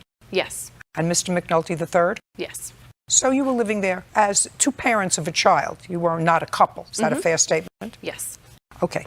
Now, an incident occurred in September wherein you claim that Mr. McNulty damaged your car, took your cell phone, and threw your property out. He threw some of my belongings out, not all of them, and it was in November. Would you like to explain to me, Ms. Russell, why this man who actually tried, at least on the surface, tried to do everything in an appropriate fashion, contacted you to find out whether he had a child, bore the expense probably of a paternity test, found out that this was in fact his child, and you were, for all intents and purposes, homeless. You didn't have your own residence. He invited you to come to stay in his house, your own bedroom, because he wanted to, he uses the word co-parent, he wanted to be closer to his child. You want to tell me why he would do such dastardly things? You want to tell me what happened? He came home with a woman, and I told her to leave, and she didn't know that there was a baby and another woman there. So she agreed to leave. She didn't know there was a baby and another woman there? Yes. You mean you, the other woman? Me and my child. She had no idea we were there, and she gladfully left. Okay. He, in a rage, headbutted me twice, threw me against a wall. I got away from him by pushing all I could away from the wall. And running to get my cell phone to call the police, which I did. The operator told me to go into the... Don't tell me what the operator told you. I went into my daughter's bedroom. There are no locks on any of the doors in the house, not even the bathroom. So I tried holding her door shut until the police arrived. And I was instructed to get out of the house. Don't tell me what you were instructed to do. Okay. Just tell me what you did, what he said to you, what you said to him. So I was able to get out of the house with our daughter, and the police came. They took our statements, and they instructed him not... Don't tell me what they said unless you have a police report. I do have, I'd like 2. to take a look at it. Well, it appears that from the police reports, at least, after speaking to you, that you did not report to the police that he head-butted you twice. What the police officer noted after conversation with you, that you told the female to leave. She stated that Corey became angry, pushed her, and put his forehead against hers. That's what the officer said. That was incorrect. That's what the officer said. Mm-hmm. She had no complaint of pain and no visible marks of abuse. She further stated she really didn't want him going to jail, but separated from her for the night. He argued with the police, probably a little drunk, but I was totally more wrong. upset Not about getting kicked out of my own wrong house. that you were being kicked out of your own house, Yeah. where plaintiff neither pays any of the bills, Yes, nor ma'am. is it her home. However, you did separate to the extent that you slept it off in the garage. No, negative, ma'am. Where did you sleep? I went to my buddy's down the street after the police officer told me to leave. He gave me the option to go to jail or leave, so I left. Okay. Did you come back the next morning? Yes, ma'am. What time? It was around 7:30. Okay. And when he came back at 7:30, I want you to tell me what happened. He never left. I saw him walk in through the garage, which he was sleeping in his sleeping bag in the garage. Fine. So he was, but he didn't bother you. Whether he was sleeping at his friend's down the street or in a sleeping bag in the garage, he wasn't near you for the rest of the night. He was instructed not to come into the house. Listen to me carefully. Not to come into his own home. Mm-hmm. Let's move on. You have 3 complaints. Your complaint is that he took your phone. Yes. That he damaged your car. Mm-hmm. And that he has your stuff. I've read the police reports. So let me tell you what the police say you told them. The second police report indicates that you went to the police because he was still there. And when the police came back with you because you couldn't find your cell phone. And when you came back with a police officer who notes that Miss Russell advised that she wanted to gather a few things from the home and that she would be going to stay with a family friend. That was the next morning. Officer Vasquez went back to Miss Russell's residence and observed Corey had placed all of her belongings in bags outside of the residence. Miss Russell gathered what she could fit in her vehicle and advised she would need to come back later for the rest of the items. Miss Russell further advised that she noticed a dent in her 2007 Jeep Patriot and believed Corey may have done it, but wasn't for sure. I was certain. Just a second. That's what it says here. Noticed a dent. She believed he might have done it, wasn't for sure. Miss Russell was able to leave the scene without incident. I want you to tell me, what proof do you have for the three things we're talking about? What proof do you have that he took your phone? So when I went to sleep the morning of the incident, when he was supposed to leave the house, all three of the bedroom doors in the hallway were open. When I woke up, one was closed, and my phone that was sitting on my nightstand on my charger was gone. Where's her phone? I don't know, ma'am. The police escorted me out of the premises. Next. I don't care. Next. The police escorted him out. The next thing that happened was 7 o'clock in the morning. You saw him walking in from the garage. Okay. Dent on the Jeep. I don't care. Next. The police escorted him out. The next thing that happened was 7 o'clock in the morning. You saw him walking in from the garage. Okay. Dent on the Jeep. He admitted to me that he did it. Okay. When was that? The morning of around 7:30, when I was on my way out to go to the police station to make the report. I looked at my vehicle and I angrily said, "You dented my Jeep," and he said, "Oh well." I did not say that, ma'am, no. Next. Next. The officer who made the note that all of my things were on the porch, they were not all of my things. I did not go into the house and collect my things. Him and his stepfather put my clothes in bags and some of my small belongings. I even have a picture Just a second. Do you want to tell me what you claim he still has that belongs to you? I have a list. Tell me. So I have my dineware set, my wine glasses, all of my kitchen utensils, all of my cookware, all of my baking pans, crock pot, oven mitts. Just a second. When did you move in with all that stuff? When he came to get me at my sister's, his grandmother paid for a moving truck, and my sister helped us move all of my belongings from her apartment into the moving truck, which we brought to his house, which has all of these items. Okay. Can I see that bird? And I also have a a picture, if you want the pictures. Do you have her TV? I do not, ma'am. I have enough TVs in my house to Just a second. need another. Did she move in with the TV? She did. Where is it? I put everything of hers on the front porch, and she left it there for a couple days, so. So you don't know where it is? I left it out there, and I told her it's her problem to get it. I didn't put it on the garbage. Well, or but you nothing. know a TV was not noted by the police. Yes, ma'am. Do you understand that? Mm-hmm. Okay. Do you have anything in your home now I do not. that belongs to her? Okay. Now I'm going to see the bill for the 47-inch TV. I'd like to see the paid bill for it. I also have a picture coming up that has my placemats and a picture of him with those placemats just 2 weeks ago for the items that he says he does not have in his home. Okay. So the television set was $479.91. What are these things? Everything on the list is stuff I've purchased, but the ones that I highlighted are the ones that he still has in his possession. And what's this supposed to be a picture of? That picture matches the small photograph. The photograph has my placemats at my apartment. He has the exact same placemats in that picture at his house. It's proof that he does still have my items that he is claiming he does not have. I don't care. The judgment for the plaintiff in the amount of $994. We're done. Your Honor, I still have evidence. We're done. What about my vehicle? He's not paying for your vehicle because I have a police report where you say I have a dent in my car. I think Corey did it, but I didn't have no. say that to the police officer. Well, that's though. what the police officer says. We're done. Mr. Seabold, Miss Clark is the daughter of your girlfriend, Yes. and she has two children, two small children. Yes, that is correct. There came a time when, for whatever circumstances, she came to live with you with her two children. Correct. When was that? That was in late of 2016. And when did she leave your residence? That would be in October of 2017. So she lived there for a while. Yes. Your complaint is twofold. You say that she's responsible for you having to break a window in your car. Correct. Because of something that happened with one of her children. Correct. And the child was in danger. So you had to break the window in order to extricate the child from the car. You're going to tell me what happened. When did that happen? That happened in August of 2017. No, that happened June 8th. Is she correct? As far as I'm aware, to my knowledge, it was in August. Whatever it is, she lived there subsequent to either June or August for several months. Correct. Second part of your claim is for cost of getting a dumpster to remove some property that she left behind when she moved out. All right, why don't you tell me whether it was in August or June, why don't you tell me about the incident that occurred that required you to break your own car window? Okay. On the date in question, basically, I was upstairs. Not basically. Well, upstairs, I was in my room, and then Ms. Clark comes upstairs and says, Michael, I've locked Brooklyn in the car. My response was, just a second, I've locked the kids in the car. And I said, okay. Just a second. Do you remember that? No. You don't remember going upstairs to get him and saying, I've locked the kids in the car? You tell me how it happened. Because you did lock the kids in the car. No. Who did? My mom. Okay, where were you? I was following close behind her. I was getting the Just a diaper. second, so you were there? No, I was getting the diaper bag ready. What? The diaper bag. Don't move.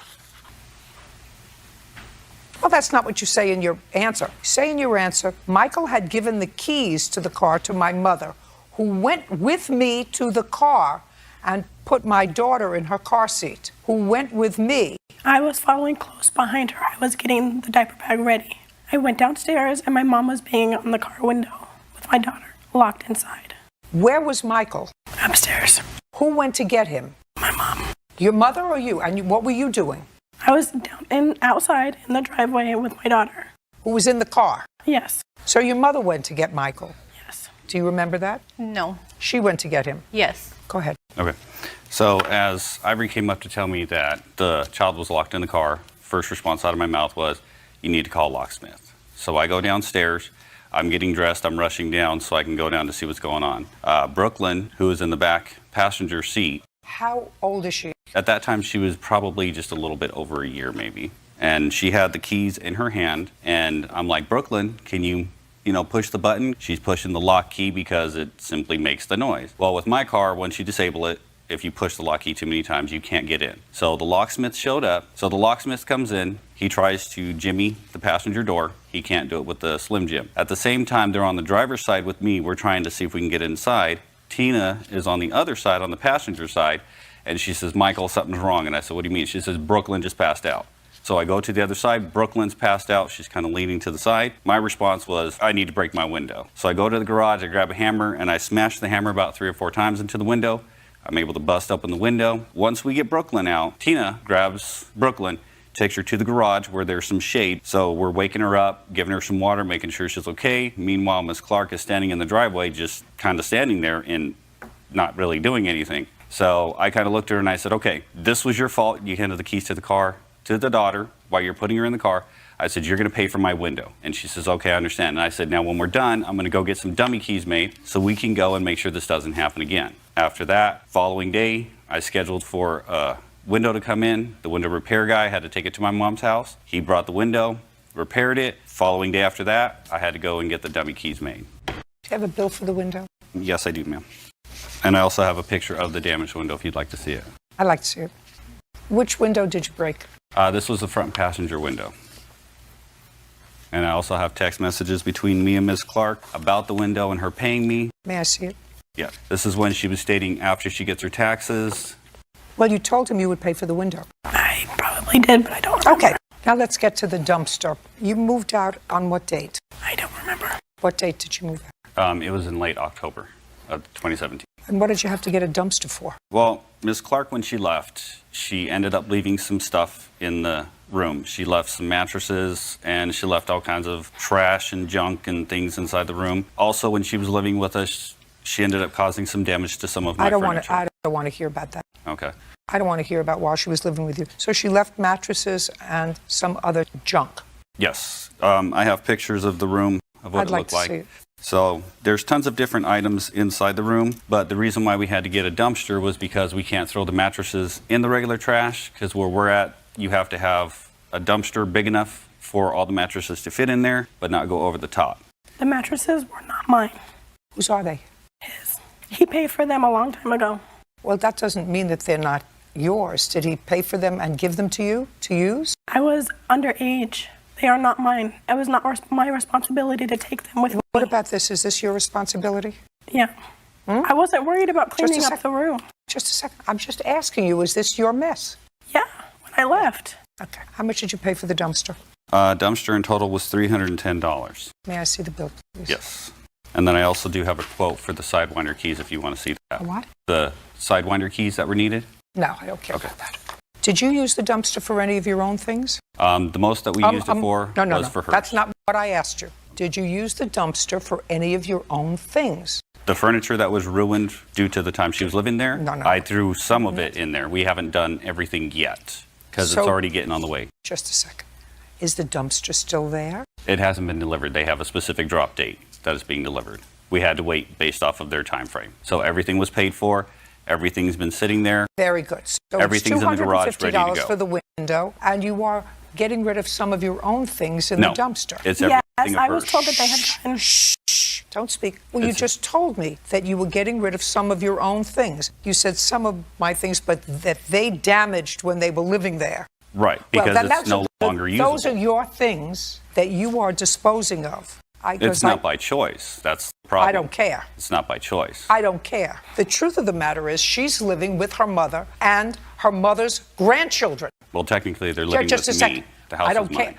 With your consent. But Correct. she is living with her mother, with her grandchildren. Correct. With your consent if it's your house. But if she's living there for over a year, you may have had some sort of a kerfuffle in October. But if you were dissatisfied with the way she was taking care of the property while you were living there, you should have told her she had to move well before October or September or August or June. Do you understand? And if you're getting rid of the furniture now, that's your problem. Now, this is a mess. Did you clean this up? Yes. It's a question. So just let's be clear. Now you're going to give me easy answers that I can put in a box. Okay. Where did you put all the stuff? Everything is in the garage. All this junk is in the garage. Except for the trash bags. Is what you're telling me that even the stuff that was pretty disposable, you just didn't put in trash and put out? No, everything that could be thrown away at the time was thrown away. We had other trash that was in the garage from Miss Clark when she had moved in. So all of that is combined with what was in the room and some other furniture and things that she had throughout the house. Okay, so she's going to pay for half the dumpster. Now, what I gather from what you say to me, sir, is that nothing has been disposed of yet. Right, because they have to drop the Not a dumpster. because. What I'm gathering from what you say, nothing has been disposed of yet. Correct. So far, she owes you $400. That includes half the dumpster. Now, you have a counterclaim. He's not giving you any money. What property do you want back? All of my children's things. What? My children's things. What things? A jumper, a walker, a playmat, a booster, a bumbo, the playpen. You have all those things? I assume you haven't thrown those things away. A lot of the things that were damaged, that were busted, we threw out. Just a second. She just listed a whole bunch of things. Do you have any of those things? A playpen? I don't. A jumper? No, we don't have a playpen. When she came back to get her stuff. Just a second. Its stuff is here. I see it. Can I see the photo? It. It's a bit. Yeah, you gave it to me. Right. When she came back, when she left in October, she came back 3 days later. And when she came back with Mr. Padilla over there. They came back, grabbed the dresser, the playpen, and a few other items that they did not take. When they initially left. Your Honor. Right. Stand up, sir. Stand up. Move over here. Okay. Move All over right. here. Now you're two people, two very strong people, and you came back 3 days after, or 4 days after, or 5 days after you moved out. We did not go back. So he gave us that night to remove all of her belongings. Just a second. So what you're telling me is you did not go back to the No, residence? we were not allowed back at the residence. We were not allowed inside of the residence after we were after she was kicked out. So that night. Where were you staying? Where was I staying? At my mom's house. That was where I lived What is with that? at the time. What were you doing there? What was I doing there that night that I went to go back to get her? Well, but go back. I mean, I was trying to help her out. I mean, I'm not going to let my girlfriend just be on the streets, you know? And that's what they were doing. But he gave us that. Just a second. What is it that was left in the house that you need now? I assume you live together? Yes. That you need now for your children that's in the house. I'm asking, don't look at her list. I'm asking you, what is it that you need now for your children that was left in the house? We had to go repurchase everything. You bought whatever you needed. Yes. So you don't need anything that's there. No. Shh, good. Fine. Judgment for the plaintiff in the amount of $400. Your counterclaim's dismissed. We're done. Thank you. Thank you. Ms. Johnson, you and Ms. Page are connected because you each have a child who has the same father. Yes. Would that be you? Yes. And it is your claim that the defendant came to the house. You live together? No. Well, as of now, yes. As of? Back when the case happened, yeah, we did live together. And while you were living together, it is your claim that the defendant came over one evening, assaulted you, and vandalized your car. Yes. The defendant denies she was even in town on the night that she's alleging that this happened. And she has a counterclaim. She says that you've been harassing her. She believes that you somehow vandalized her car with some foreign object in her gas tank. She's got a counterclaim. Okay, when did this incident happen? On May 5th. Of this year? Yes. What time? It was about 12:30, between 12:30 a.m. and 1 a.m. So tell me what happened. Okay, Your Honor. On the night of May 5th, me and Gary were celebrating Cinco de Mayo. We had some margaritas and tacos, and then we were going to call it a night around 12:30. Gary goes to bed, and his phone just starts to ring right before I lay down. And it's an unknown call constantly coming in. So eventually I answer, and it was a... How many times did it ring? Probably about 5 missed calls. Okay. And so finally I pick up, and it's Zuri on the other line, and she's like, where's Gary? And I said, Now, do you know her? Had you met her before? Yes. How many times? We've known each other for over 3 years. So you knew her voice, or she identified herself? Exactly, yes. What did she say?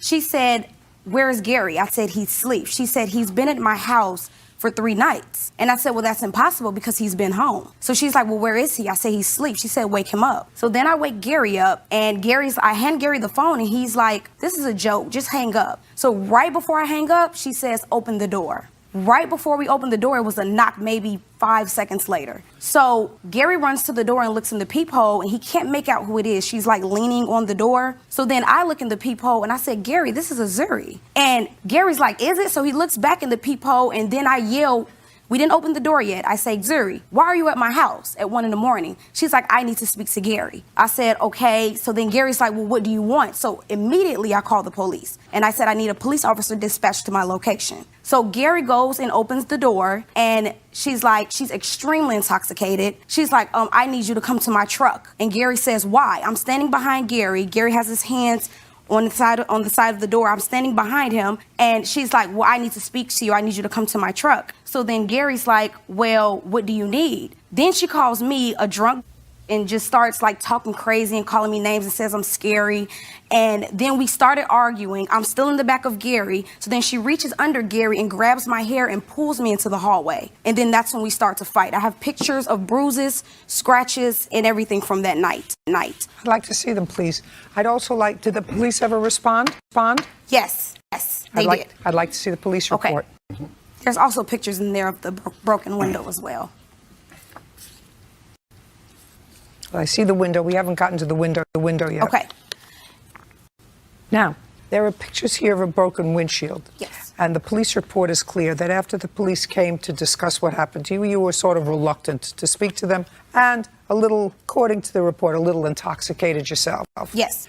A sergeant also responded to the location, and it was the sergeant who observed the broken windshield on the car. When they identified the car as belonging to you, Yes. they went back upstairs to speak to you. At that time, since you believed she had broken your windshield, then you said, well, that's enough. I want to press charges. So that's how we're here. Exactly. Is that correct? Yes, ma'am. That's what I get from reading this report.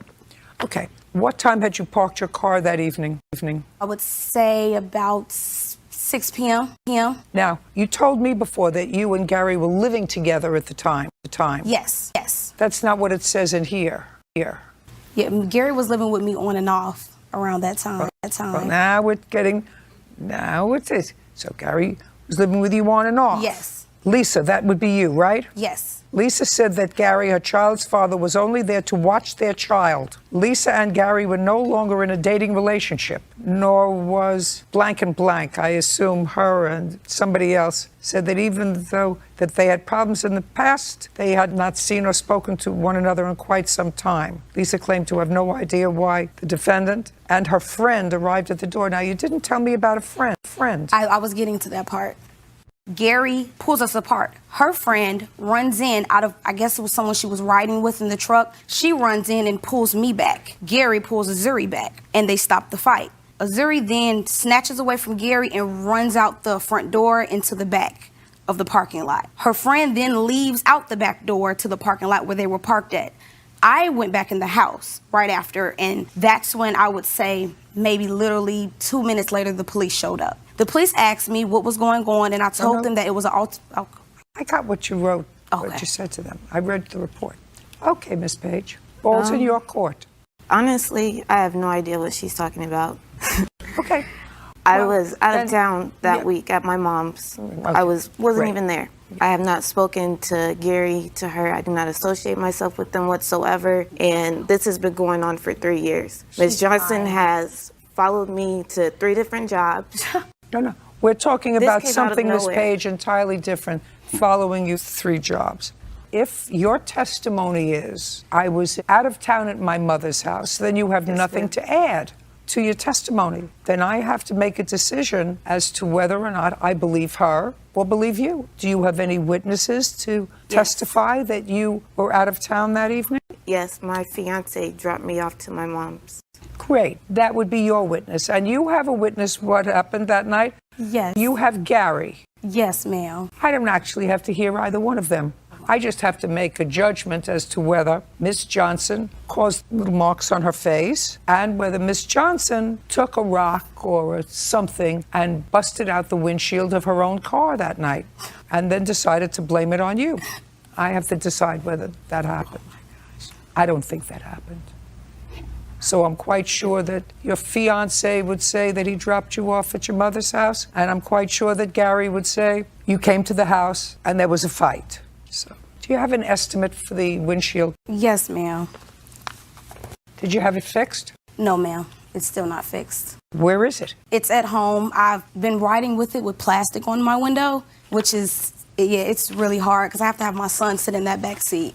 Okay, that's $330. Now, I assume that you did not seek any sort of medical treatment that night? No, ma'am. It was just scratches and bruises. Well, I see the photographs, and it does look like there was quite a fight. Yeah. Precipitated by your arriving that night, either drunk or sober. I was not there. How old is your child with Gary? Mine, she's 3. And yours? 2. 2. You have a boy or a girl? I have a boy. Does Gary see your daughter often? No, he's not allowed to. He was court ordered not to be left alone with any children. He was found unfit. By what court? Champaign County. Is that correct? That's what she say. What does that mean? I'm saying that's what she say. If she don't got no paperwork saying I can't be around my kids. Are you around your son? Yep, every day. Well, then evidently it doesn't apply to that child. I have no idea. When was the last time he saw his daughter? I actually have no idea. The only time he is allowed to see her is when my daughter is at his stepmom's house, and then he sees her over there when he goes. So your daughter does go to his family's house? His stepmom's, yes. How often? Maybe once every other week, and she'll probably keep her for a couple of days to spend time with her. And so he is permitted to see her there? Yes, he has to be supervised. Okay, so he's not permitted around other children.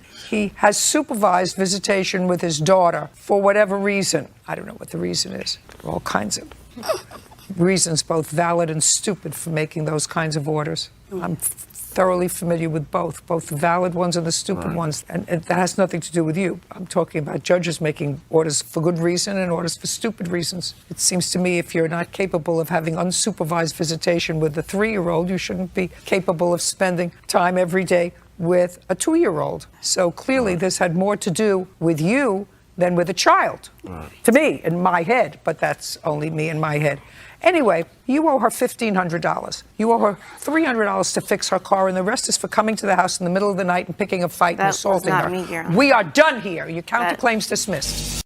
Ms. Rodriguez, what I read is a complaint that suggests that you and the defendant, who were friends and perhaps in a relationship for a brief period of time, had a falling out. And during the time that you were friends, whatever relationship that was, according to your complaint, you brought a television set that was yours to the defendant's house. Yes. When did you do that? That was in June of 2016. Excuse me. Is that right? No. When was it? It was June of 2015. That sound right? No. Okay. To what address did you take the television set? To what address did you take the television set? You know the address. It would have been in the Powderhorn community in Minneapolis. My tiny house. When did you move from there?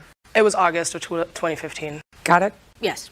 So it was 2015 that you brought the television set to her house? Correct. Better. And in what month and year did you ask her for the television back? I asked her back for the television in July of 2016. Why was that so difficult for you to tell me? It was a little bit of confusion. Well, that's no confusion. If you insisted that it was June of 2016 and you asked for it back a month later, well, that sounds to me as if it was perhaps a loan for some reason, which we'll get into. If she had the television for over a year, it may suggest something else. Do you understand? So let's try to give me answers that are truthful rather than those that create a story for you. Yes, Do you understand? Yes, ma'am. Great. Now, in what month and year did you purchase this television set? The television set was purchased back in August of 2011. So now the television in August of July or August of 2016 would have been 5+ years old. Correct. And tell me what kind of television this was. It was a Philips Eco 32 LED. And do you have a receipt for that television? Yes, ma'am. I'd like to take a look at it. And then that is the credit card statement in which I purchased the TV. No, I just want to see receipt for it. Yes, ma'am. Okay, so you purchased this, according to this receipt, for $389, and when you brought it over to her house, it was 4 years old. Yes. Now, where were you living at the time? I was living at my parents'. And where was this television? The television was at my home. When I was staying with them, I had purchased another TV, so it was an extra spare TV. And your parents had their own TV? Yes. So this was one that you were not using? Right. It was one that you were not using? Correct. You upgraded. Now, I want you to tell me the circumstance, because now you want the TV back. Had a kerfuffle. I'm not interested in an awful lot here. This is the main thing that creates this lawsuit. So, according to you, she asked to borrow it. Yes. Tell me the circumstances surrounding her asking to borrow the TV. The circumstances were that she could, being the friend that she was, You're making up a story now because I can tell. That's my gift. Okay. That's my gift. It's all going over here. All right. She asked to borrow the TV, and which I agreed upon. When I asked for it back, though, I expected it to be returned. Even you don't believe that. I said, what were the circumstances? You know I have friends. And sometimes if I go to their house, I'll bring a bottle of rosé. I'll bring a bundt cake. Mm-hmm. But I actually have never brought over a TV to someone's house. Now, I've upgraded televisions over a period of time. Sometimes you move and you say, well, you know, this one was fine, but I could use a bigger one. And you have all these old TVs that are worth zero. Sure. A 4-year-old TV that you bought 4 years ago is worth zero. If you went to sell it, you'd be able to sell it for $25, maybe at a flea market. Mm-hmm. So now, since I don't believe you, I'm going to ask her the circumstances surrounding you bringing over the television set. Got it? Well, did you ask her why she brought the TV? She said because we didn't have like an adequate Netflix or we couldn't watch things together, so she brought over an entire TV. What kind of TV did you have in your house? I think I had like a computer screen monitor. It was maybe smaller than the one in the corner there. And when she came over for the next year, did you watch TV on this TV? Yeah, she was at my house several times. She had my spare key. She used the TV at my house as well. I never had a spare key to your house. Yeah, that's a lie. Never. Listen to me. Yes, ma'am. Never do that. Yes, ma'am. Is TV still working? It was the last time I saw it. Where is the TV now? She introduced me to my last boyfriend, and it was a very abusive relationship. He tried to kill me, so I just left everything in the home. I don't know what happened after that. And when did that happen? That was March of 2016. And after March of 2016, you had no contact with this television, with this 32-inch television. Exactly. When was the argument you had with the plaintiff? June of 2016. June, after that. So I assume that you were still friends before that. We were still friends on the basis of people knew our relationship together, and they came to me every time she was in an alcoholic binge or... I just wanted, did you have contact with her? Yes. You did. Were you aware that she had been in a relationship with someone that terminated? Just look at me. Don't think of how this is going to help your story. Can you repeat the question, please? Want me to repeat the question? Yes, ma'am. So you can process it. Yes. No. Were you aware that she had been in a relationship with a man that terminated? Yes, I had introduced them to each other. So you were aware that in March of 2016 she left that relationship? It was actually February. Before? Yes. Great. And did you know where she went to live? She didn't go anywhere. She actually still lived in that apartment. When the case happened with them, restraining order was put against him, so all of his belongings were still in the home that they lived in on University, the home that I actually continuously went to, and my TV was still there. She says she hasn't seen the TV since March of 2016. Is that right? I moved out of the house in August, but I feel like all of his stuff has started, like he had a police escort come and start taking his things around June. I feel like it might have been May, actually. Okay. You don't have the TV anymore. No. And the TV has no value. So I actually don't believe you that this was a loansy. I think that you got a new TV. This TV was valueless. Even if it had a value, today's value, maybe today's value a year later, maybe somebody would buy it at a garage sale for $25. I'm not awarding you anything. Okay, let's go to the next item of business. The next item of business is a cell phone. Now, I want you to be careful, Miss Rodriguez, because so far I didn't believe the first story you told me. So that makes your testimony suspect. You want to tell me the day and date first that your cell phone got broken. It was October 6th. October 6th, what year? 2016. Where? It was at her apartment. Her different apartment. She had moved to Powderhorn. Now I'm going to ask you a really important question, Ms. Rodriguez. Easy enough to verify. In October of 2016, when you were in the defendant's house, did you see your TV? No. Right. Perfect. No. Perfect. You want to tell me what you were doing at her house on October 6th? I had went to peacefully try to resolve and getting my television back. My sister had gone off to college, and I had wanted to give her that TV to use during college. Okay, but you didn't see the TV there. I didn't see it there. Right. I tried to peacefully resolve. Oh, how do you want to peacefully resolve it? How do you peacefully resolve it? You know I'm not believing you, right? Correct. You know I'm not believing you. Sure. Okay. So you got to the house. When immediately preceding October 6th, had you gone to the defendant's house before? No. No. You mean October 6th was the first day you were ever at her new apartment? Yes. Is that right? Yes. Okay. How did you get her address? A mutual friend of ours had provided it. Okay. You stalked me. Now, let me go back a second to this other nonsense that you're suing her for, which is gas money. Sure. Okay. Now, tell me when you believe she owes you money for what trip? When did you go on a trip that she owes you gas money for? We had went to it. Day and date. We had went on a trip in June of 2016 to a festival in Michigan. June 2016. Okay. And who drove? I did. So you picked her up? Yes. Did she go into the house? No. Let's get back to the phone. October 6, 2016, you went to her house to, according to you, resolve the issue of the TV, which you didn't see in the house. And? It went very, very badly. Well, no, I want you to tell me what happened. You went in there and you said to her, she said to you, did you call first before you went over? No. So you went over unannounced. What time? It would have been at 4 p.m. It was later than that. What time? I think it was like 5:36. I was just getting off of work. Okay, keep going. So I had gone in, she had let me into the apartment, in which a fight escalated. She had... No, I want you to tell me what you said to her and what she said to you. She was coming home from work. I said once again from the text messages that I sent her, it had been a really long time.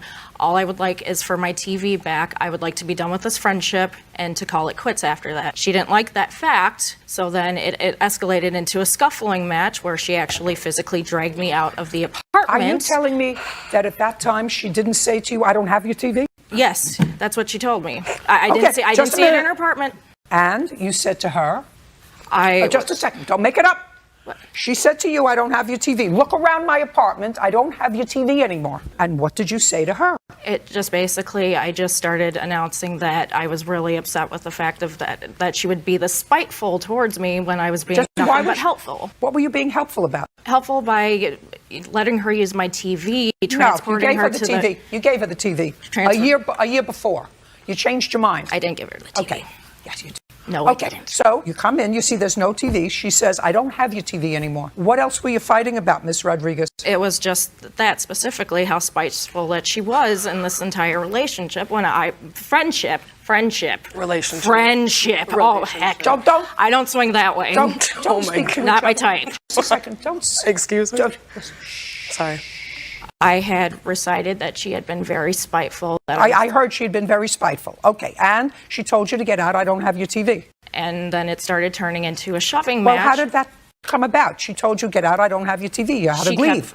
No, she kept throwing a lot of slurs at me. She kept pushing me and shoving me, and then eventually it just got into a scuffling match where she basically dragged me outside. She went back into the apartment, came out with my phone, threw it, hit the pavement, shut the door. Did she tell you to leave her home? No. You mean she was pushing you out the door, not telling you to get out? No. Ms. Rodriguez? I don't believe you. I don't think I'm ever going to figure out exactly what this case is about, and quite frankly, I don't care. I'm not wasting another second worth of time over a 5-year-old television set that you gave her as a gift. We're done. Your case is dismissed. Mr. Case, the defendant is your former girlfriend, and you have one child together. That child is how old? 6, Your Honor. And it's a little boy, and you have primary physical custody of him. Yes, Your Honor. And you've had primary physical custody of him for several years. Yes, Your Honor. Okay. The defendant shares custody with you in the summertime. Is that my understanding? That just recently came back. Just recently? Yes. Now, the lawsuit is relatively simple. Each of you are accusing the other of initiating legal proceedings with regard to the other in family court, which cost you both a lot of money, and you want the other to compensate you for the legal fees that were incurred as a result of these frivolous court actions. So I'm going to ask you both one simple question. First, did either of you make application for counsel fees against the other when you were in family court? No, Your Honor. Was there a reason for that? The mediation did not work. What do you mean the mediation didn't work? We were required to go to mediation and talk with the parenting coordinator, and we were unable to be civil and work things out, so we went to a trial. Well, but when you go to a trial, then at the end of the trial, if you have a lawyer, then the lawyer says to the losing party after one case is dismissed and the second case is dismissed, I want counsel fees because this is a frivolous action. Did either of you make that application after the trials? I did not, because my lawyer advised me that they would not award it to me. And you? I never did. She did. She did file for $700. In legal fees, yes. Was that denied? Yes. It was denied by the family court judge. Yes. Is that correct? That is not correct, Your Honor. Okay, let's see if he probably has something to demonstrate that your attorney did make an application for legal fees. And I have, it's all right here, Your Honor. Okay, let me take a look. This is the most recent order where everything was dismissed. Does that mention the legal fees? Does this mention the legal fees? It should, yes. It should. I'm not going to read this whole thing. Well, find it. Denied motion. We're just talking about legal fees. I understand that her motions were denied. Show me in the order. That's all I want to see. Right here in the court. I got it in the court docket where it was all denied. You Not can look all, over this whole docket. I don't want to look over the whole document. I want you to take a pen and circle where it says motion for counsel fees by Miss Aldrich is denied. That's it. That's an easy thing. I'm sorry, Your Honor. It was right here. This is part of it. For some reason, it's not in the court docket, Your Honor. Okay. I'm sorry. If it's not in the court docket, then it's not there. All right. Now, I'm going to address one part of your case, sir, because that's going to be dispositive for me with regard to the entire case. There's no question, Miss Aldrich, that Mr. Case has legal custody of your son, either given to him initially by you or awarded by a court after a trial. Is that correct? That's correct. And that is after a full fact-finding trial. The court, clearly by awarding him physical custody, determined that he was a more appropriate parent. That's what the courts do. Right. They say between two people. So that's a given. Now, this is what I understand, at least in part, started all this trouble. You had primary physical custody. According to you, at some point last year, your son came home from a visit with his mother. According to you, he had a bruise. Multiple. Multiple bruises. And you asked him what happened, and he said to you, in effect, Mommy's boyfriend hit me. Actually, I picked him up from the No, visit. listen to me. Did I say anything that was untrue? I may have said it in different words, but is anything that I said inconsistent with your complaint? No, you're correct.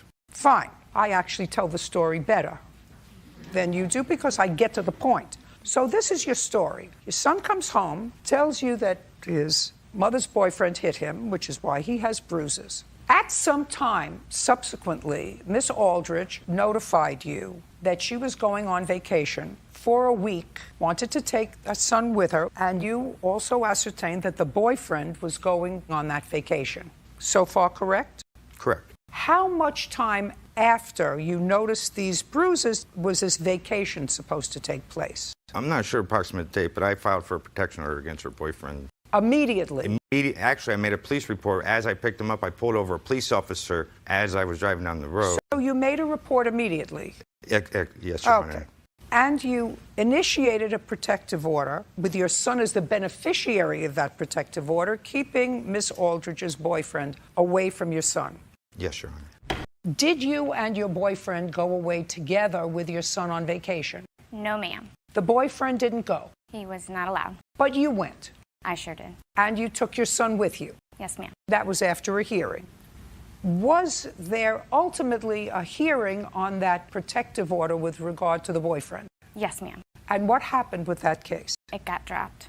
When you say it got dropped, or did it get dropped, or did it get dismissed? It got dismissed. Ralph didn't have any evidence. Well, that's your conclusion. Did you have a trial? I did not go. I was on vacation at the time. You mean to the hearing? Did the boyfriend go? Yes, ma'am. Stand up. Thank you. Last name, sir? Mr. Gould, or Gould. Mr. Gould, you went to the trial for the protective order. And was the protective order granted? No, the protection order was dropped. When you say dropped, it was withdrawn. Withdrawn.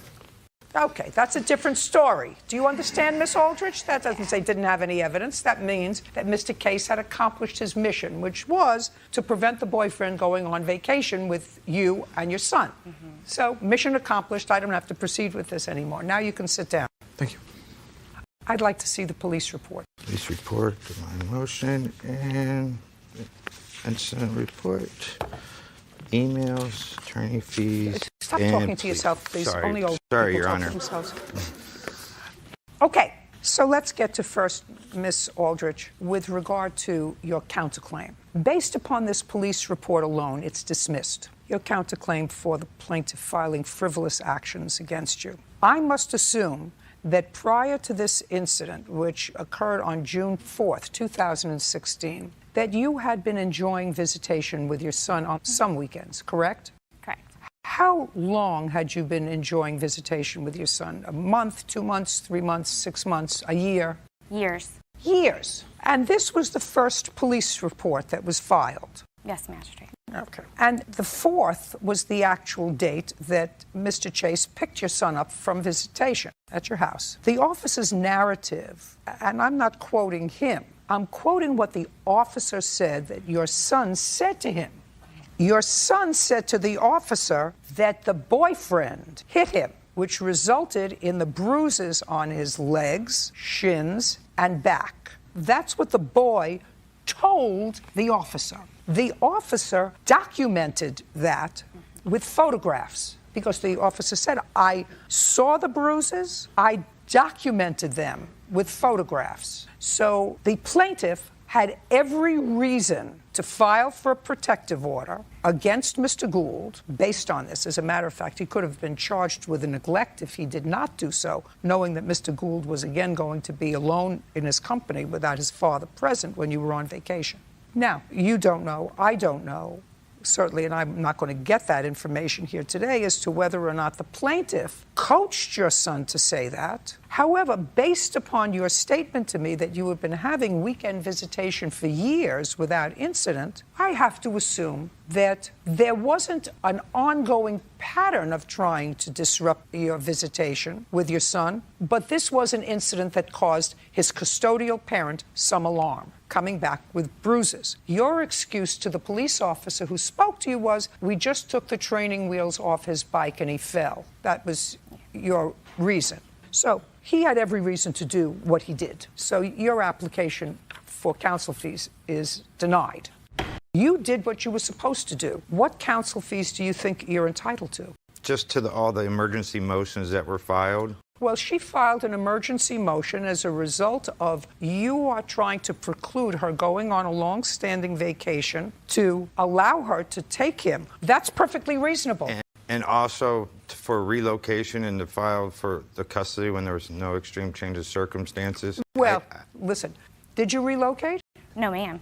Did you try to get an order of custody so that you could relocate? Not for relocation purposes. For the child oh, sorry. What do you mean for the child? It was a relocation for the child, so she would be full custodial parent and not me. Oh, she filed for change in custody. Yeah, it just said relocation on the Well, listen, that happens, and that was just resolved, and it was resolved clearly in your favor. You retained primary custody, correct? Yes, Your Honor.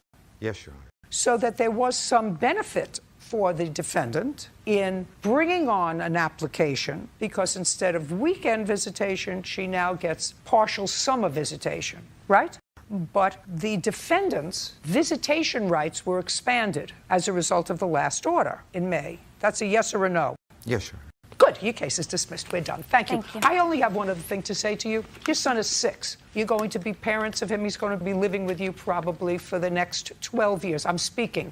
Try listening. Put on your listening ears, Mr. Chase. I think you're a very nice guy and you're a good parent and you've parented this child reasonably well so far. I see no indication that you have not, which is all a wonderful thing, and I give you credit for that. However, I'm going to tell you this. Both of you didn't make this one child to make his life miserable, I assume. You made this child either on purpose or by accident, but you made this little being who didn't ask to be born. So don't make us like crazy. Do you understand? I understand. And your primary responsibility when your son is with you is to him, period. Nobody else. And I guarantee you that if you had primary custody of your son and he went with his father for a weekend and you picked your son up and he had bruises, which your son clearly did, and your son said that his girlfriend hit him, you would have done nothing less, right?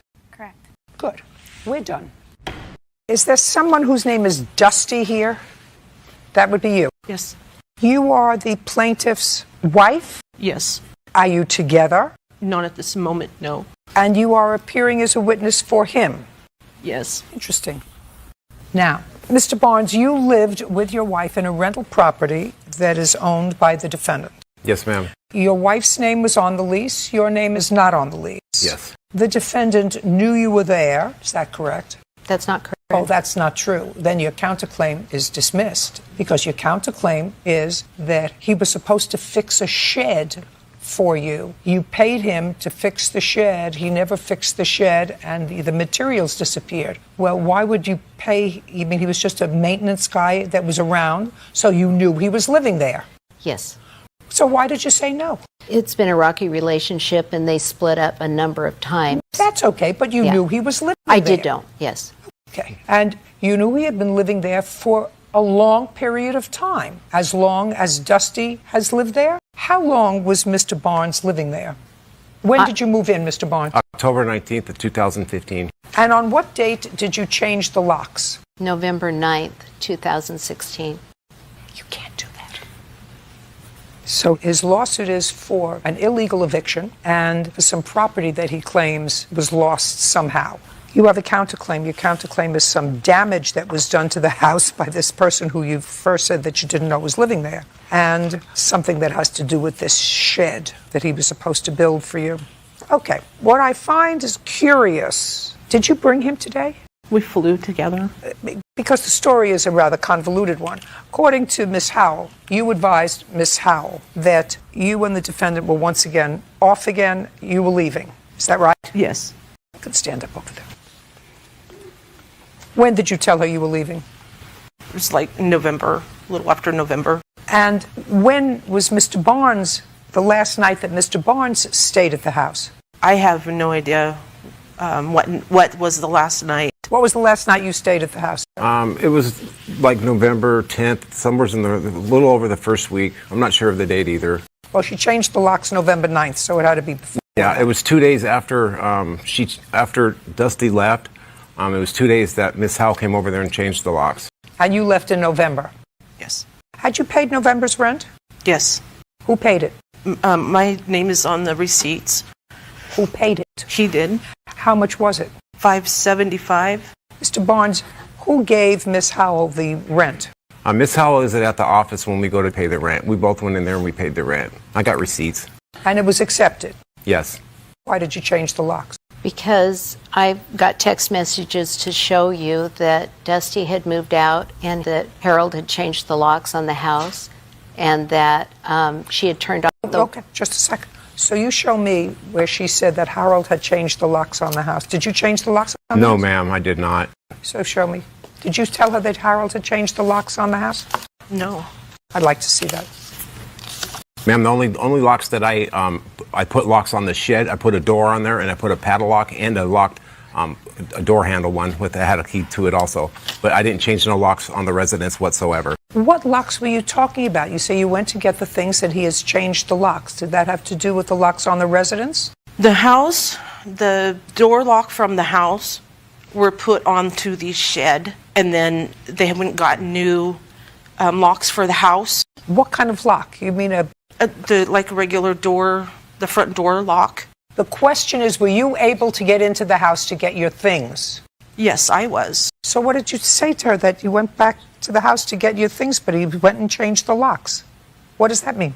He had changed the locks. When my daughter and I went to get my things, he had changed the locks. That's what he said at the time. Just a minute. Did you go there, or did he tell you he changed the locks? And he told me that he changed the locks. Did you go there? Yes. Were the locks changed? Yes. So you couldn't get in? As far as I knew. It doesn't really make any difference. You knew he was there. You had accepted his rent. You had no right to evict him. That's what he's suing for, an illegal eviction. Okay. Well, you know that you have no right to. Is this your only rental property? No. Sure, you can tell me what happened. What happened, can I tell you?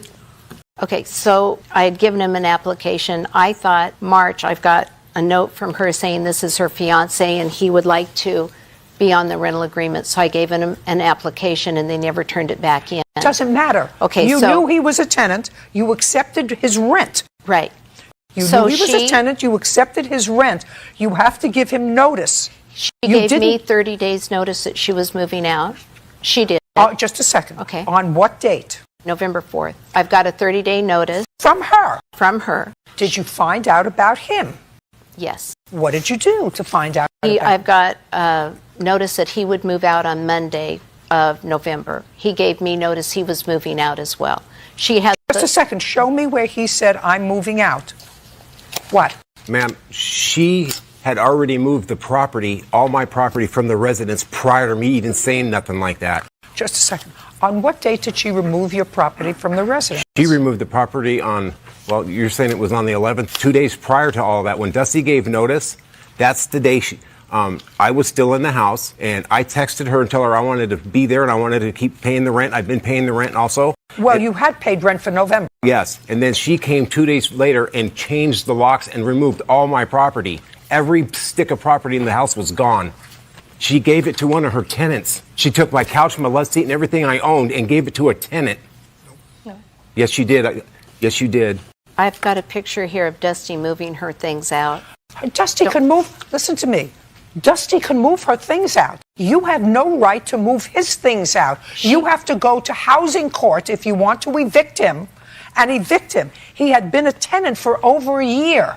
You accepted rent for him from the month of November. In the month of November, you changed the locks and put his things. I don't know what you did with them, but you had no right to do that. I didn't touch his things. Dusty moved all of his things, all of his possessions. She took hers and put all of his in the shed, in the lock shed. So what you're saying is, listen, I don't know whether she knows what today is. Did you take all of his stuff and put all of his stuff in the shed? The things were removed from the house, his things, and put in the shed. By whom? By Peggy's husband and a maintenance man. Were you at home when that happened? I was there when all of this was happening. Okay. So you were there, he was not. Right. And did you tell them to move his things from the house into the shed and secure them? Yes. You told them that? Yes. And they did it? Yes. Are either one of those people here today? Yes. The gentleman. You moved his things? I helped. Just a second. You moved his things. Who do you work for? I was with my mom at the day, So this is helping your- them, just a helping sec- my mom. I'm her mom. Just a second. Who were you working for? Nobody. I'm not working for anybody. I was helping my mom move her things out and just helping them Who clean was up. with you? It was me and Peggy's husband, and there was That would be you. Yes, Yes. Did you help move his things Yes, I did. out of the house into this shed? Well, that's all I want to know. Judgment for the plaintiff in the amount of $5,000. Your counterclaims dismissed. You cannot illegally evict someone who you know has been a tenant for a year because you chose sides in a domestic dispute.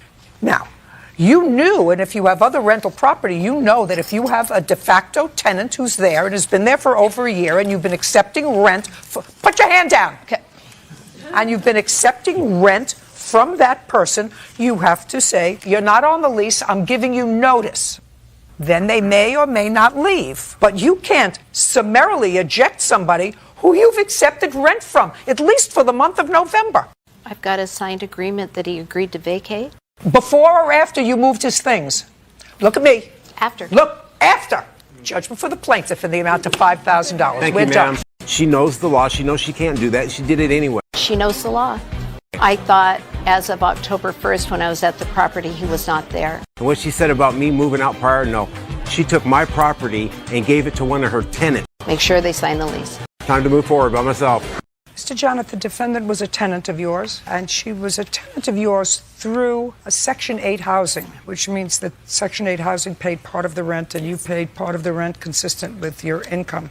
It is your claim that the defendant left the house in a terrible state and in addition took some furnishings that didn't belong to her. The defendant says that she bought your furniture and that she wants her security deposit back and that whatever things she took from the house, she had purchased, things like faucets and things she replaced. Well, let's deal with that for a moment. I read your answer, Ms. Henderson, and it appeared to me that you did replace some knobs or faucets in the house. That's what you said? Yes. Did you put the old ones back when you left? The old ones were kind of like ruined a little, so I replaced it brand new. I upgraded the furnishings in the sink, and I left the sink there, and I did replace all the blinds with brand new ones. And you left them there? Yes, I left them. Is that correct? No, Your Honor. I have the proof right here stating from the guy who did the labor and the repairs, and he just sent the receipt to me. What I'm asking you is, did you leave it there? Yes, I left it there. Did you take pictures of it? Yes, well, I didn't take pictures of them, but I do have the receipt and the man who did the labor. Oh, I understand that you may have done it. He says that you didn't leave them. He says a lot of things that are not true. Maybe. When you left, did you do a walkthrough of the house? Did, Your Honor, and that... Together? No, she wouldn't make an appointment. I called, I have to check my calendar, and I never heard back. Okay. You were taking back this property. She was a tenant for how long? Almost 2 years. 3 years. And you were taking back the property because you wanted to move back into the country? Yes, Your Honor. And we agreed upon the Section 8 doing the checklist, the passing list, and I have the passing list through housing right here. I'd like to see. Okay. When did you move out, Ms. Henderson? On the 27th of February, and that was the exit report. Well, this is February of 2015. Well, I don't have the up-to-date one, but Mr. John Janet has the same copy that I have also, but the exit inspection, he has the same You one. have an exit inspection from City of Section Carlsbad. 8 housing? I have an inventory checklist. After she left, there was an inventory done of the property. By whom? While the housing gal was there, I have a letter from housing that she took some pictures. She couldn't believe it. She just couldn't believe the Not destruction true. was so extensive. Just a second. Not true. Do I you have the have pictures. something from housing in February? You vacated in February. Yes. On or about February 27th or the beginning of March that indicates the condition of the house. He wouldn't bring that, Your Honor, because that would be defeating his whole purpose if he bought that list with him. You should have it. I know. I thought I bought both Well, of them. I that's- did.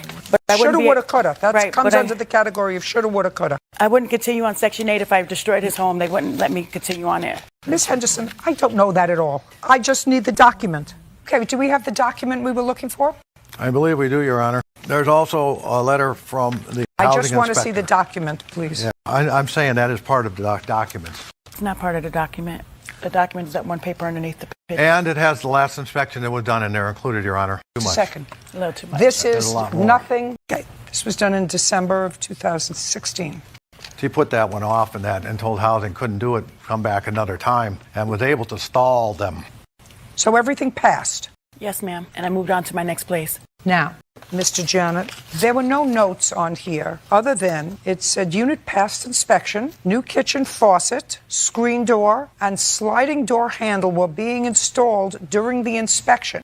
Well, if the screen door was installed, Your Honor, it's bent in half laying out on the deck. And the faucet that was installed is laying there, never mounted down. It's a $20 plastic faucet, and the one that was originally there disappeared. Well, this is from an independent person, the same person who inspected But, the Your Honor, property, and it says the unit does not pass inspection. The smoke detector and carbon monoxide need to be in working condition. Okay, so they make notes if they see something Right. that isn't right. The exit inspection, everything passed, and there were no notes on here. Your Honor, the housing inspection does not include anything in regard to the furnishings, and they do not care if the carpeting is ripped up and holes pulled in it by an animal. They don't write that down, Your Honor. That's the problem. I would have known a long time ago what was happening. Maybe. Now, let's talk about your furnishings, because that's part of your lawsuit, that she took furnishings that didn't belong to you. What furnishings did she take that didn't belong to her? Okay. Everything that was in the place. The before? Bird? Sure. These are pictures of the furnished apartment that she moved into.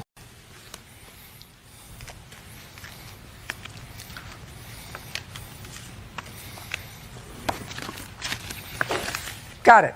Now, this. When I moved in, the beds had bed bugs, so we call waste I'm not management. talking. This is not a bed. This Okay. is a table and chair. Where is it? $1,800. I purchased all the furniture when I moved in. I paid him $1,800. Just a second.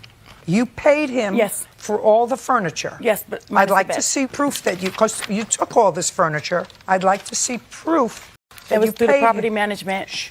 I paid through the property management. And I also have the pay stubs for my Just a checking second. account. Did she ever buy your furniture? Yes, we did, Your Honor. We No. we were going to... He just said yes. If you interrupt me again, I'm going to find in his favor. Do you understand Yes, me? ma'am. Did she buy your furniture? No, ma'am. I'm sorry. I'm used to ma'am from the military. No, Your Honor. Just a second. You first said yes, and then you said I no. thought you meant, did you buy new furniture? No, I said, did she buy your furniture? No, Your Honor. Okay, so is what you're telling me you were renting a furnished apartment to her? Yes, Your Honor. How much was the rent on the furnished apartment? Initially, I think it was like $1,900 for the Okay. rent. Do you know what this is? I have a copy of the rent portion. This is a fraud made up by somebody, Your Honor. It's a fraud. Total. It's a joke. She's done that before when she said, I bought something. Just a second. Nobody sold you all this furniture for $1,800. No, Your Honor. Don't believe it. Your Honor, it's the truth because when I moved in, the beds got removed by waste management. I don't care if you removed the beds. Listen, I'm looking at these pictures. And it didn't look like that when I moved in, Your Honor. I promise you it didn't. The beds, it didn't look like that. The beds or the couches didn't look nothing like that. And I had a 1- and 2-year-old, and I told them that the glass tables couldn't be there because of my kids. So he removed those when I first got in. So the only thing was left there was 4 chairs, like 4 little white chairs, rocking chairs, and that's it. And the beds were removed. You know, I'm not believing you. It's I'm the not truth. believing you because, don't tell me it's true. I'm not believing you because if first you tell me that you paid $1,850. Hey, first you tell me you paid $1,850 for all the furniture in the apartment, and then you tell me that there were only 4 little chairs there. It was because the beds were removed because they had bed bugs. So you didn't want the beds. Exactly. Just a minute. So you didn't want the beds. So you want me to believe that you paid on Section 8 housing $1,850. I did. I did. They had let me finish the question. I'm going to finish the question. Okay, go ahead. I don't believe you.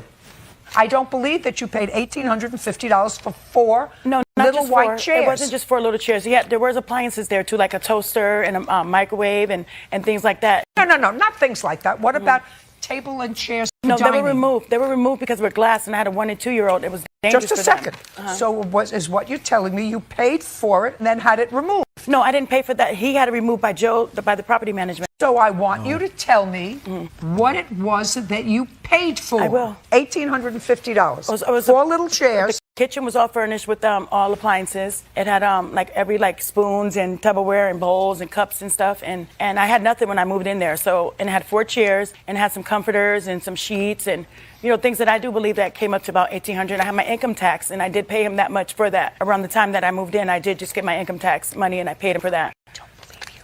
It's the truth. So we have carpets. I have other pictures that are better. You have stickers on the doors. Those are a lot clearer. What is this a picture of? I don't know, Your Honor. There were so many things that were jerked around and reworked that I didn't even know the place when we finally walked in. I just stood there. I've never met Mr. Couldn't Johnson believe until it. today. I've never seen him. He never been on a property where I was there, and he didn't know what was in there when I moved in. This is the first time I've ever saw him. That's a lie, Ever Your met Honor. him. I went to a management company, so maybe he don't know what was in there left or not, but it wasn't him that I went through. I never dealt with him. I would like to speak to the inspector who did the inspection of this property. And we're going to recall this case while I try to have one of my clerks back there get me a number for this inspector. And if you have the number, that would make... So mine's and theirs is totally probably different, but I don't know what happened. But I know when they came in to see me that it worked. Those pictures are when you moved out. I walked in there and fell over. I just want to speak to the inspector who did the inspection. Where's the number? I don't see it. I have a number for you right here. 760. Miss Henderson, Mr. Janet, the people who did the inspection from the government decided it would not be a good idea to speak to anyone about anything at any time, anywhere at all. They don't think it's a good idea to get involved. As a result of that, let me tell you what I did. I looked at the before pictures of the kitchen, the way it was when you moved in. And then I looked at the pictures of the kitchen when you moved out. Compare the kitchen and compare the inside of the stove. I had professional cleaners come in Just a second. Compare the outside of the stove. This didn't happen in a couple of weeks. That happened in the years you were living there, which means this place may have passed inspection because the smoke alarms worked and the carbon monoxide worked. Maybe whoever inspected said, this is just dirt and it doesn't make it uninhabitable, it just makes it disgusting. Do you understand what I'm saying to you? No, I don't, because they wouldn't have passed me with a stove like that. I mean, that's on a checklist. It Well, says it that's there. the stove. I compared it to the stove that was in this I don't know where he picture. got these pictures from, but the pictures you're showing from before, that's my pictures. So I don't know where he's getting these after pictures from. It's not true. Absolutely. I compared the two. Right, and the one you got before pictures, that's how I left it. This is how you minus left the, yeah, minus the This counters. is how you left it. That's how I left it. And minus the counters being chopped up, I did do that. I did chop up the counters, but other than all the other stuff he's showing, I don't know where he got those pictures from. Great. So I don't believe that to be true. Let me ask. I don't care what you believe. I believe that Why I did destroy. Why did you chop up the kitchen counter? I didn't know any better, and I do take responsibility of that. I do. And the carpet may be dirty, and he needs to replace and clean it. But that's it. But other than that, those pictures came from when I left. Very good. Judgment for the plaintiff in the amount of $5,000. Your counterclaims dismissed. We're done. Nobody should have to endure the kind of trashing that place took. They wouldn't have cleared me and let me move on to the next place. The destruction was immense. He really wants as a monster. He's a very slumlord. So I'm okay with the verdict. I'm out of it. I'm out of it. We've got each other. That's all I want. Miss Smith, how old are you? 19 years old. And how old are you, Mr. Ramon? 21. How long had you and Miss Smith been dating? Since about February of last year. It appears, Miss Smith, from what you say, that you were staying over at the defendant's house, and that was January of this year. Had you done that often? Staying at his house? Yes, ma'am. With your mother's permission? Yes. What time had you arrived at his house on the 28th? I'd say probably around 2 or 3 in the morning. You got there at 2 or 3 in the morning? Yes, I was out of town with some friends that night, and when I got back in town, I went over to his house and saw him. Where had you been? Winona. What were you doing there? Seeing friends, hanging out. Why didn't you go home? I just didn't want to. And he invited me over, and I said okay. Well, you live at home with your mother. I'm just trying to put this all together. And you were out with some friends, getting home at 2 o'clock in the morning. Could I ask you a question? 19 years old, lives under your roof, so you control the air, you control the, what goes on in your house. Had your daughter told you she was going to be away for a couple of days? It's not unusual for her to go to Winona. I have a 24-year-old that lives in Winona. So when she goes out there, sometimes she will stay the whole weekend. Okay, so when did she leave? I would imagine she left that I left that Friday. Okay. Did she tell you she was going to Winona for the weekend? Is my question. Yes, ma'am. How did she get there? Driving. Whose car? Mine. So you loaned her your car to go there? Yes, ma'am. We're gonna figure it all out. Okay. So your daughter lied to you and told you she was going to Winona for the weekend. She went there for the evening, and then she went to her boyfriend's house at 2:00 in the morning on Saturday. Well, can I say something quick? Just to say, no, I'm not talking to you. Just so that we get this clear. Because, I've had teenagers too. She didn't tell you she was going to Winona for the early evening and then she was going to spend the rest of the weekend with Mr. Raynone. Absolutely not. Thank you. Now, so you got to Mr. Raynone's house at about 2:00 in the morning? Yes, ma'am. And then what happened? We started fighting What were you fighting about, Miss Smith? Well, he didn't really agree with me going to town anyway. Anytime I hang out with my friends, it's a problem. And so we were fighting. Well, but he had invited you over, or you would plan to go over, or you woke him up? No, he invited me over. He was awake the whole entire. So far, is that correct? Yep. Okay, and you started to argue because had you been drinking? No, I was driving. So that you were just arguing about hanging out with these people. Did you have a brother or a sister in Winona? A brother. So you were supposed to be staying with him? Well, I tried contacting him after I finished.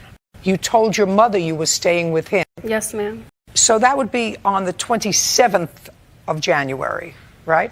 Yes.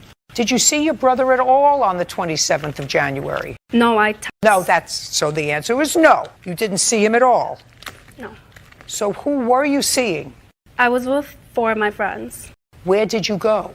We went to another friend of mine. So I used to live there, and I moved from there to where I live now. And so we were just hanging out with my friends, and after I hung out with them, I texted my brother and let him know that I was in town and that I wanted to see him, and he didn't contact me back. What time was that? Around 10 or 11. Does he work? Yes. I mean, he's awake. I know him, and I called his phone, but he didn't answer. So he was awake? You called his phone, he didn't answer, you texted him and he didn't answer. Okay, now, so then you're over to the boyfriend's house. So the plan wasn't that you were supposed to go to the boyfriend's house. The plan was you were supposed to go, and according to you, I'm just figuring out who my customers are. I don't think you're a bad young lady. I just think that you're a fibber. So I have to figure out what you were fibbing about and what you're not fibbing about. So you weren't supposed to. The plan wasn't that you were coming back to see your boyfriend. The plan was, according to you, that you were going to, after you finished hanging out with your friends, text your brother and get in touch with him and go and sleep there. Correct. But he didn't answer the phone. Correct. Right. You have your phone with you? Correct. I'd like to see the text to your brother. I have my new phone. The phone that I texted him off was the one that Joshua broke. Okay. So then you get to Joshua's house, and you were a late guest, so you didn't get to contact him until after 10, 11 o'clock at night because you didn't know that you couldn't stay at your brother's house, according to you, which I don't believe, until 10 or 11 o'clock at night. And you go to his house and you start to argue because he didn't like you hanging around in the college town.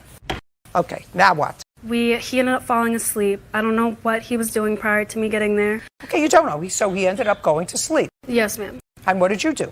I fell asleep on his floor that night, and we woke up and we continued. Okay. What time did you fall asleep? I wouldn't know. Maybe around 4 in the morning. 4. And what time did you wake up in the morning? Maybe 10 or 11.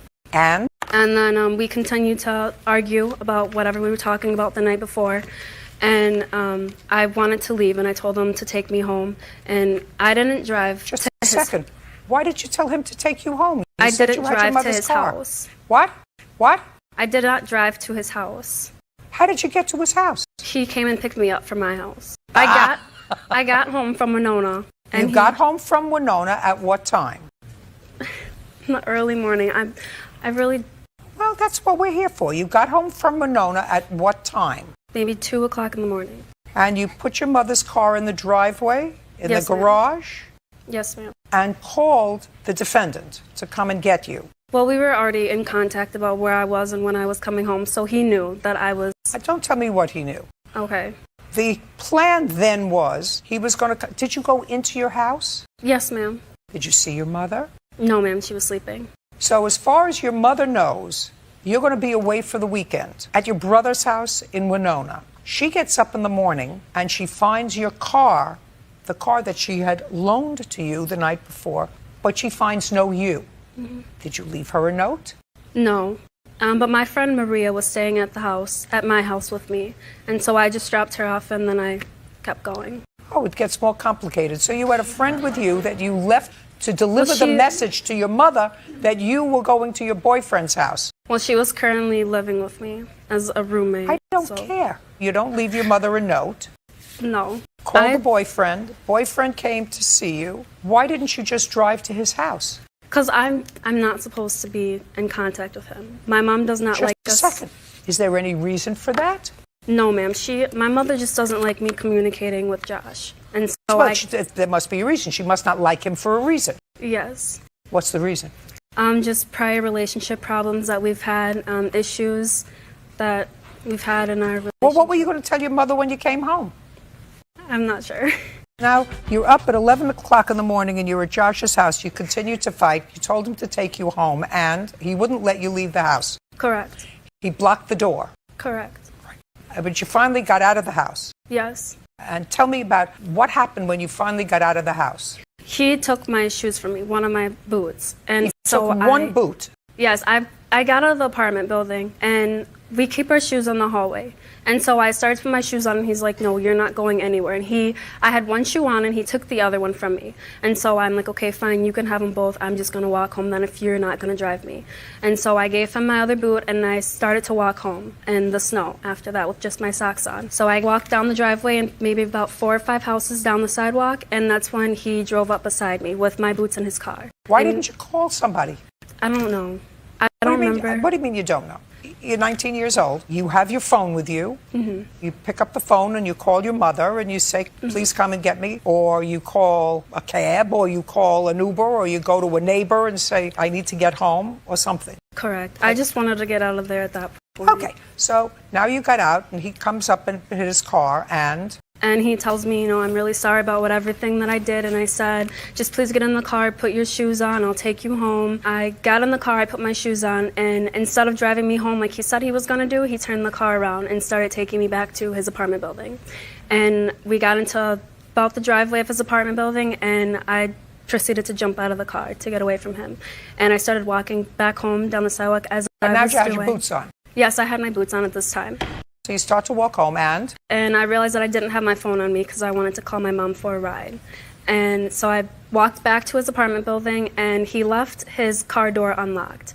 And so I was looking in the car for my phone under the passenger seat and I didn't see it.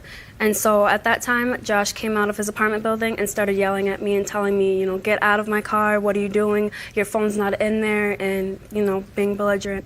And I let him know I'm not trying to have any problems. I just want to get my phone and get out of here and go home. I just, I don't want to be here.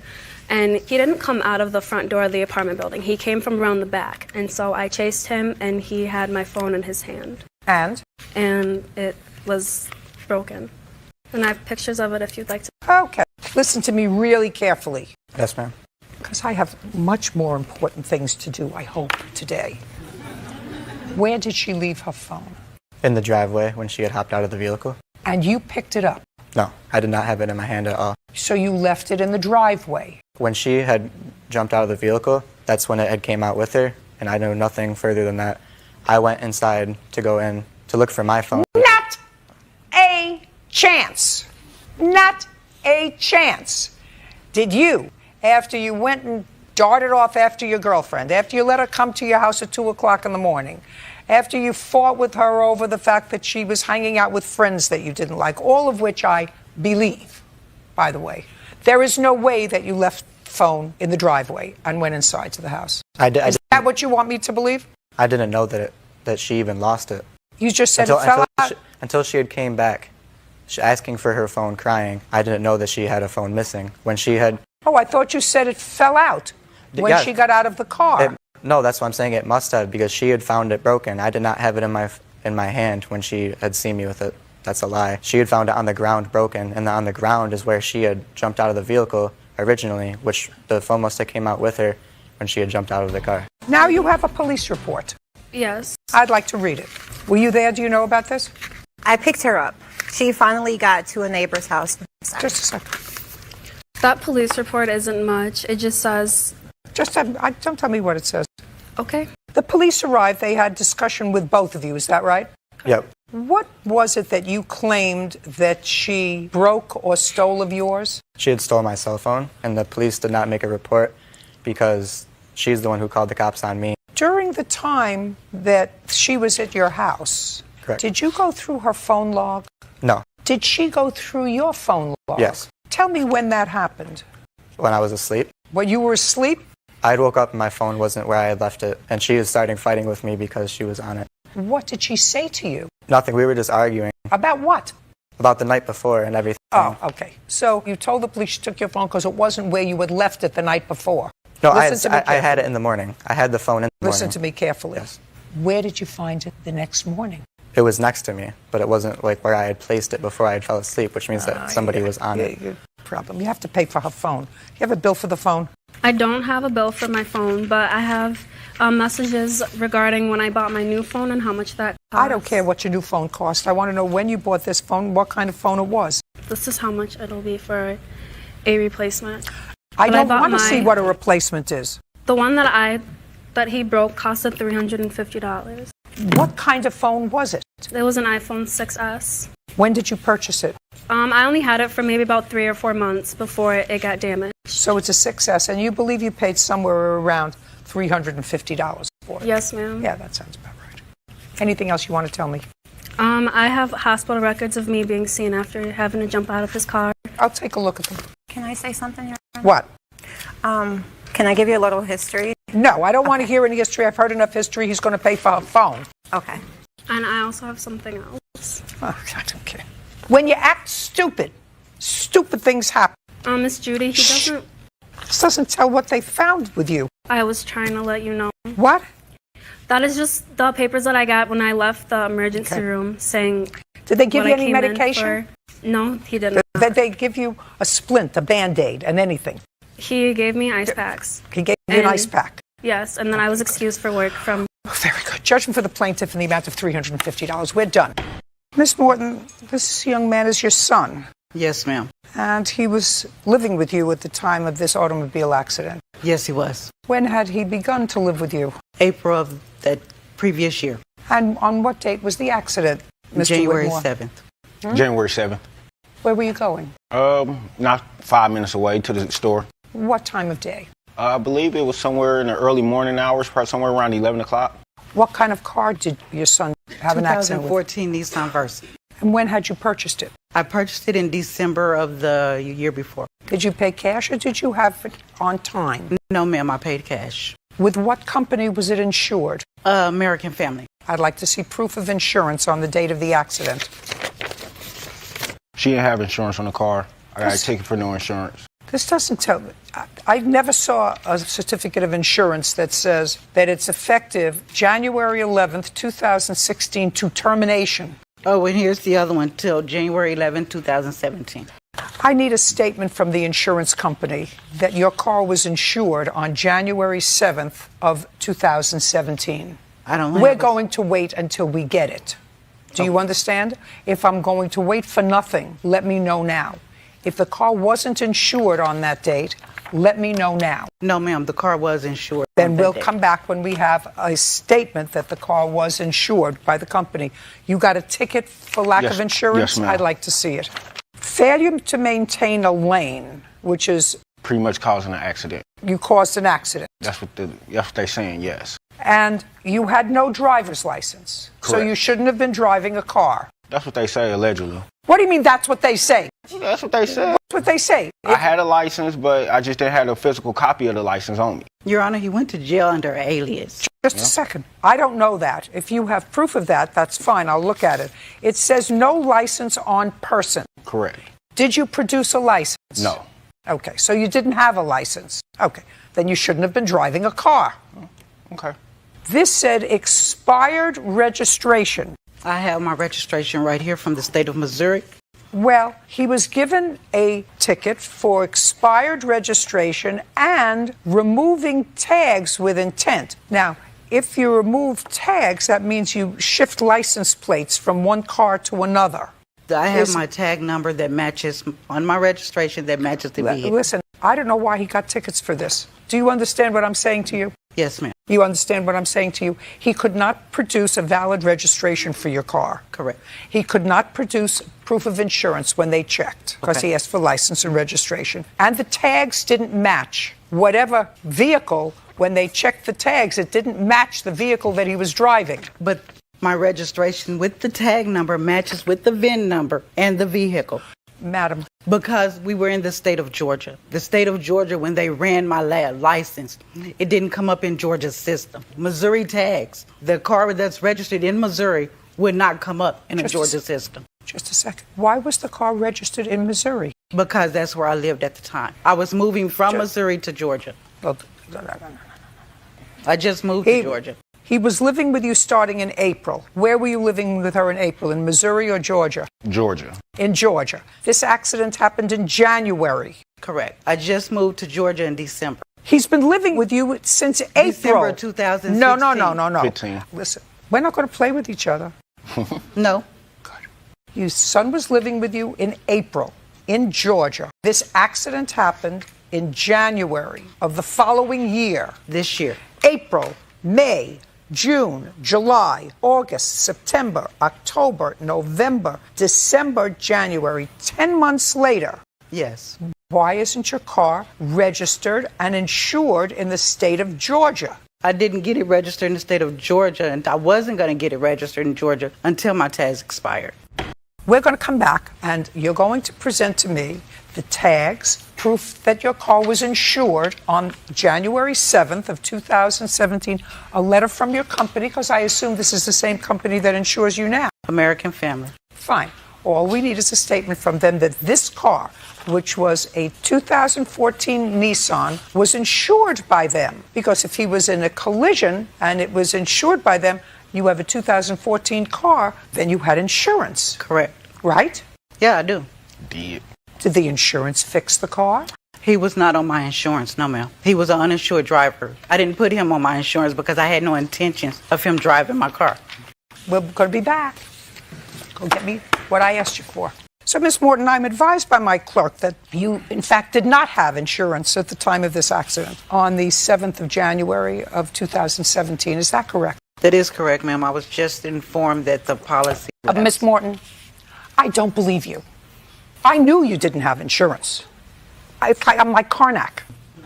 I knew you didn't have insurance because if you had insurance, if you even thought you had insurance, when you had the accident, you would have called your insurance company and would have said to your insurance company, my son just had an accident. Am I covered for any of it? Because that's what people do. And if you called your insurance company, they would have said, I'm sorry, your insurance lapsed, and you would have known that in January, not months later. So let's get over it. You didn't have insurance on the car. I don't even have to get to the point where, were the plates the right plates from Missouri? Was it registered? I don't even have to get there. I know that you had no insurance, and I know that your son didn't take the car without your permission. He did take the car. Let me explain myself clearly to you. You lie to me once, you get no further chances. The only thing is, you're culpable for letting him drive a car that was uninsured. And there's no question in my mind that he had the car, he had driven the car before, he drove the car, it was in the afternoon. There was no question that you knew he took the car, he was probably going for food for you or for his son who lives with you. Who knows? I don't care. You lied to me once, you don't get another chance. Your problem, Mr. Whitmore, is you were at fault in the accident. Well, I wasn't at fault. Just a second. Where's the piece of paper you just gave me? Right here. Where's the piece of paper? And you want me to play back the tape? You know, we do tape these things. Yeah, I don't need you to play it back. Just a second, Will. I can care Don't less raise, with that don't paper, raise sir. the octave on your voice with me, sir. Failing to maintain a lane, accident. Guilty. That's what you pled. Guilty. Sure did. I did plead Don't guilty. listen to me. Don't be a wise guy with me. I'm not. I'm just stating the fact. That means that you caused the accident. Wasn't my fault. Your Honor. Who wants to sit in jail for 7 days over a ticket that you want to get out of jail? Yeah, plead guilty. Whatever you want. Bye. I'm gone. Before he was Just even a second. Don't speak. I'm telling you, I don't listen to people who swear to tell the truth and then lie. Do you understand? I didn't lie, but okay. I Yes, you did. Oh, yes, you did. What do you think? I'm just a good guesser? I've been doing this for 35 years. The car was damaged. Correct. In your possession. Correct. After you pled guilty to changing lanes, and was the car totaled? No. Where are you living now? Be careful what you say to me. Pillow the post, couch surfing. What? Couch surfing. Couch surfing. Yeah.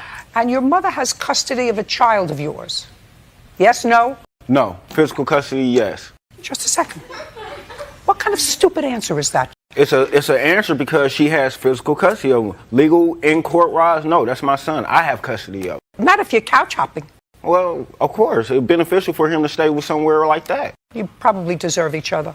How long has your mother had custody of your son? Physical custody or custody? Sir, you don't have legal custody of your son. How come I don't? How come? Because you don't have the piece of paper that says so.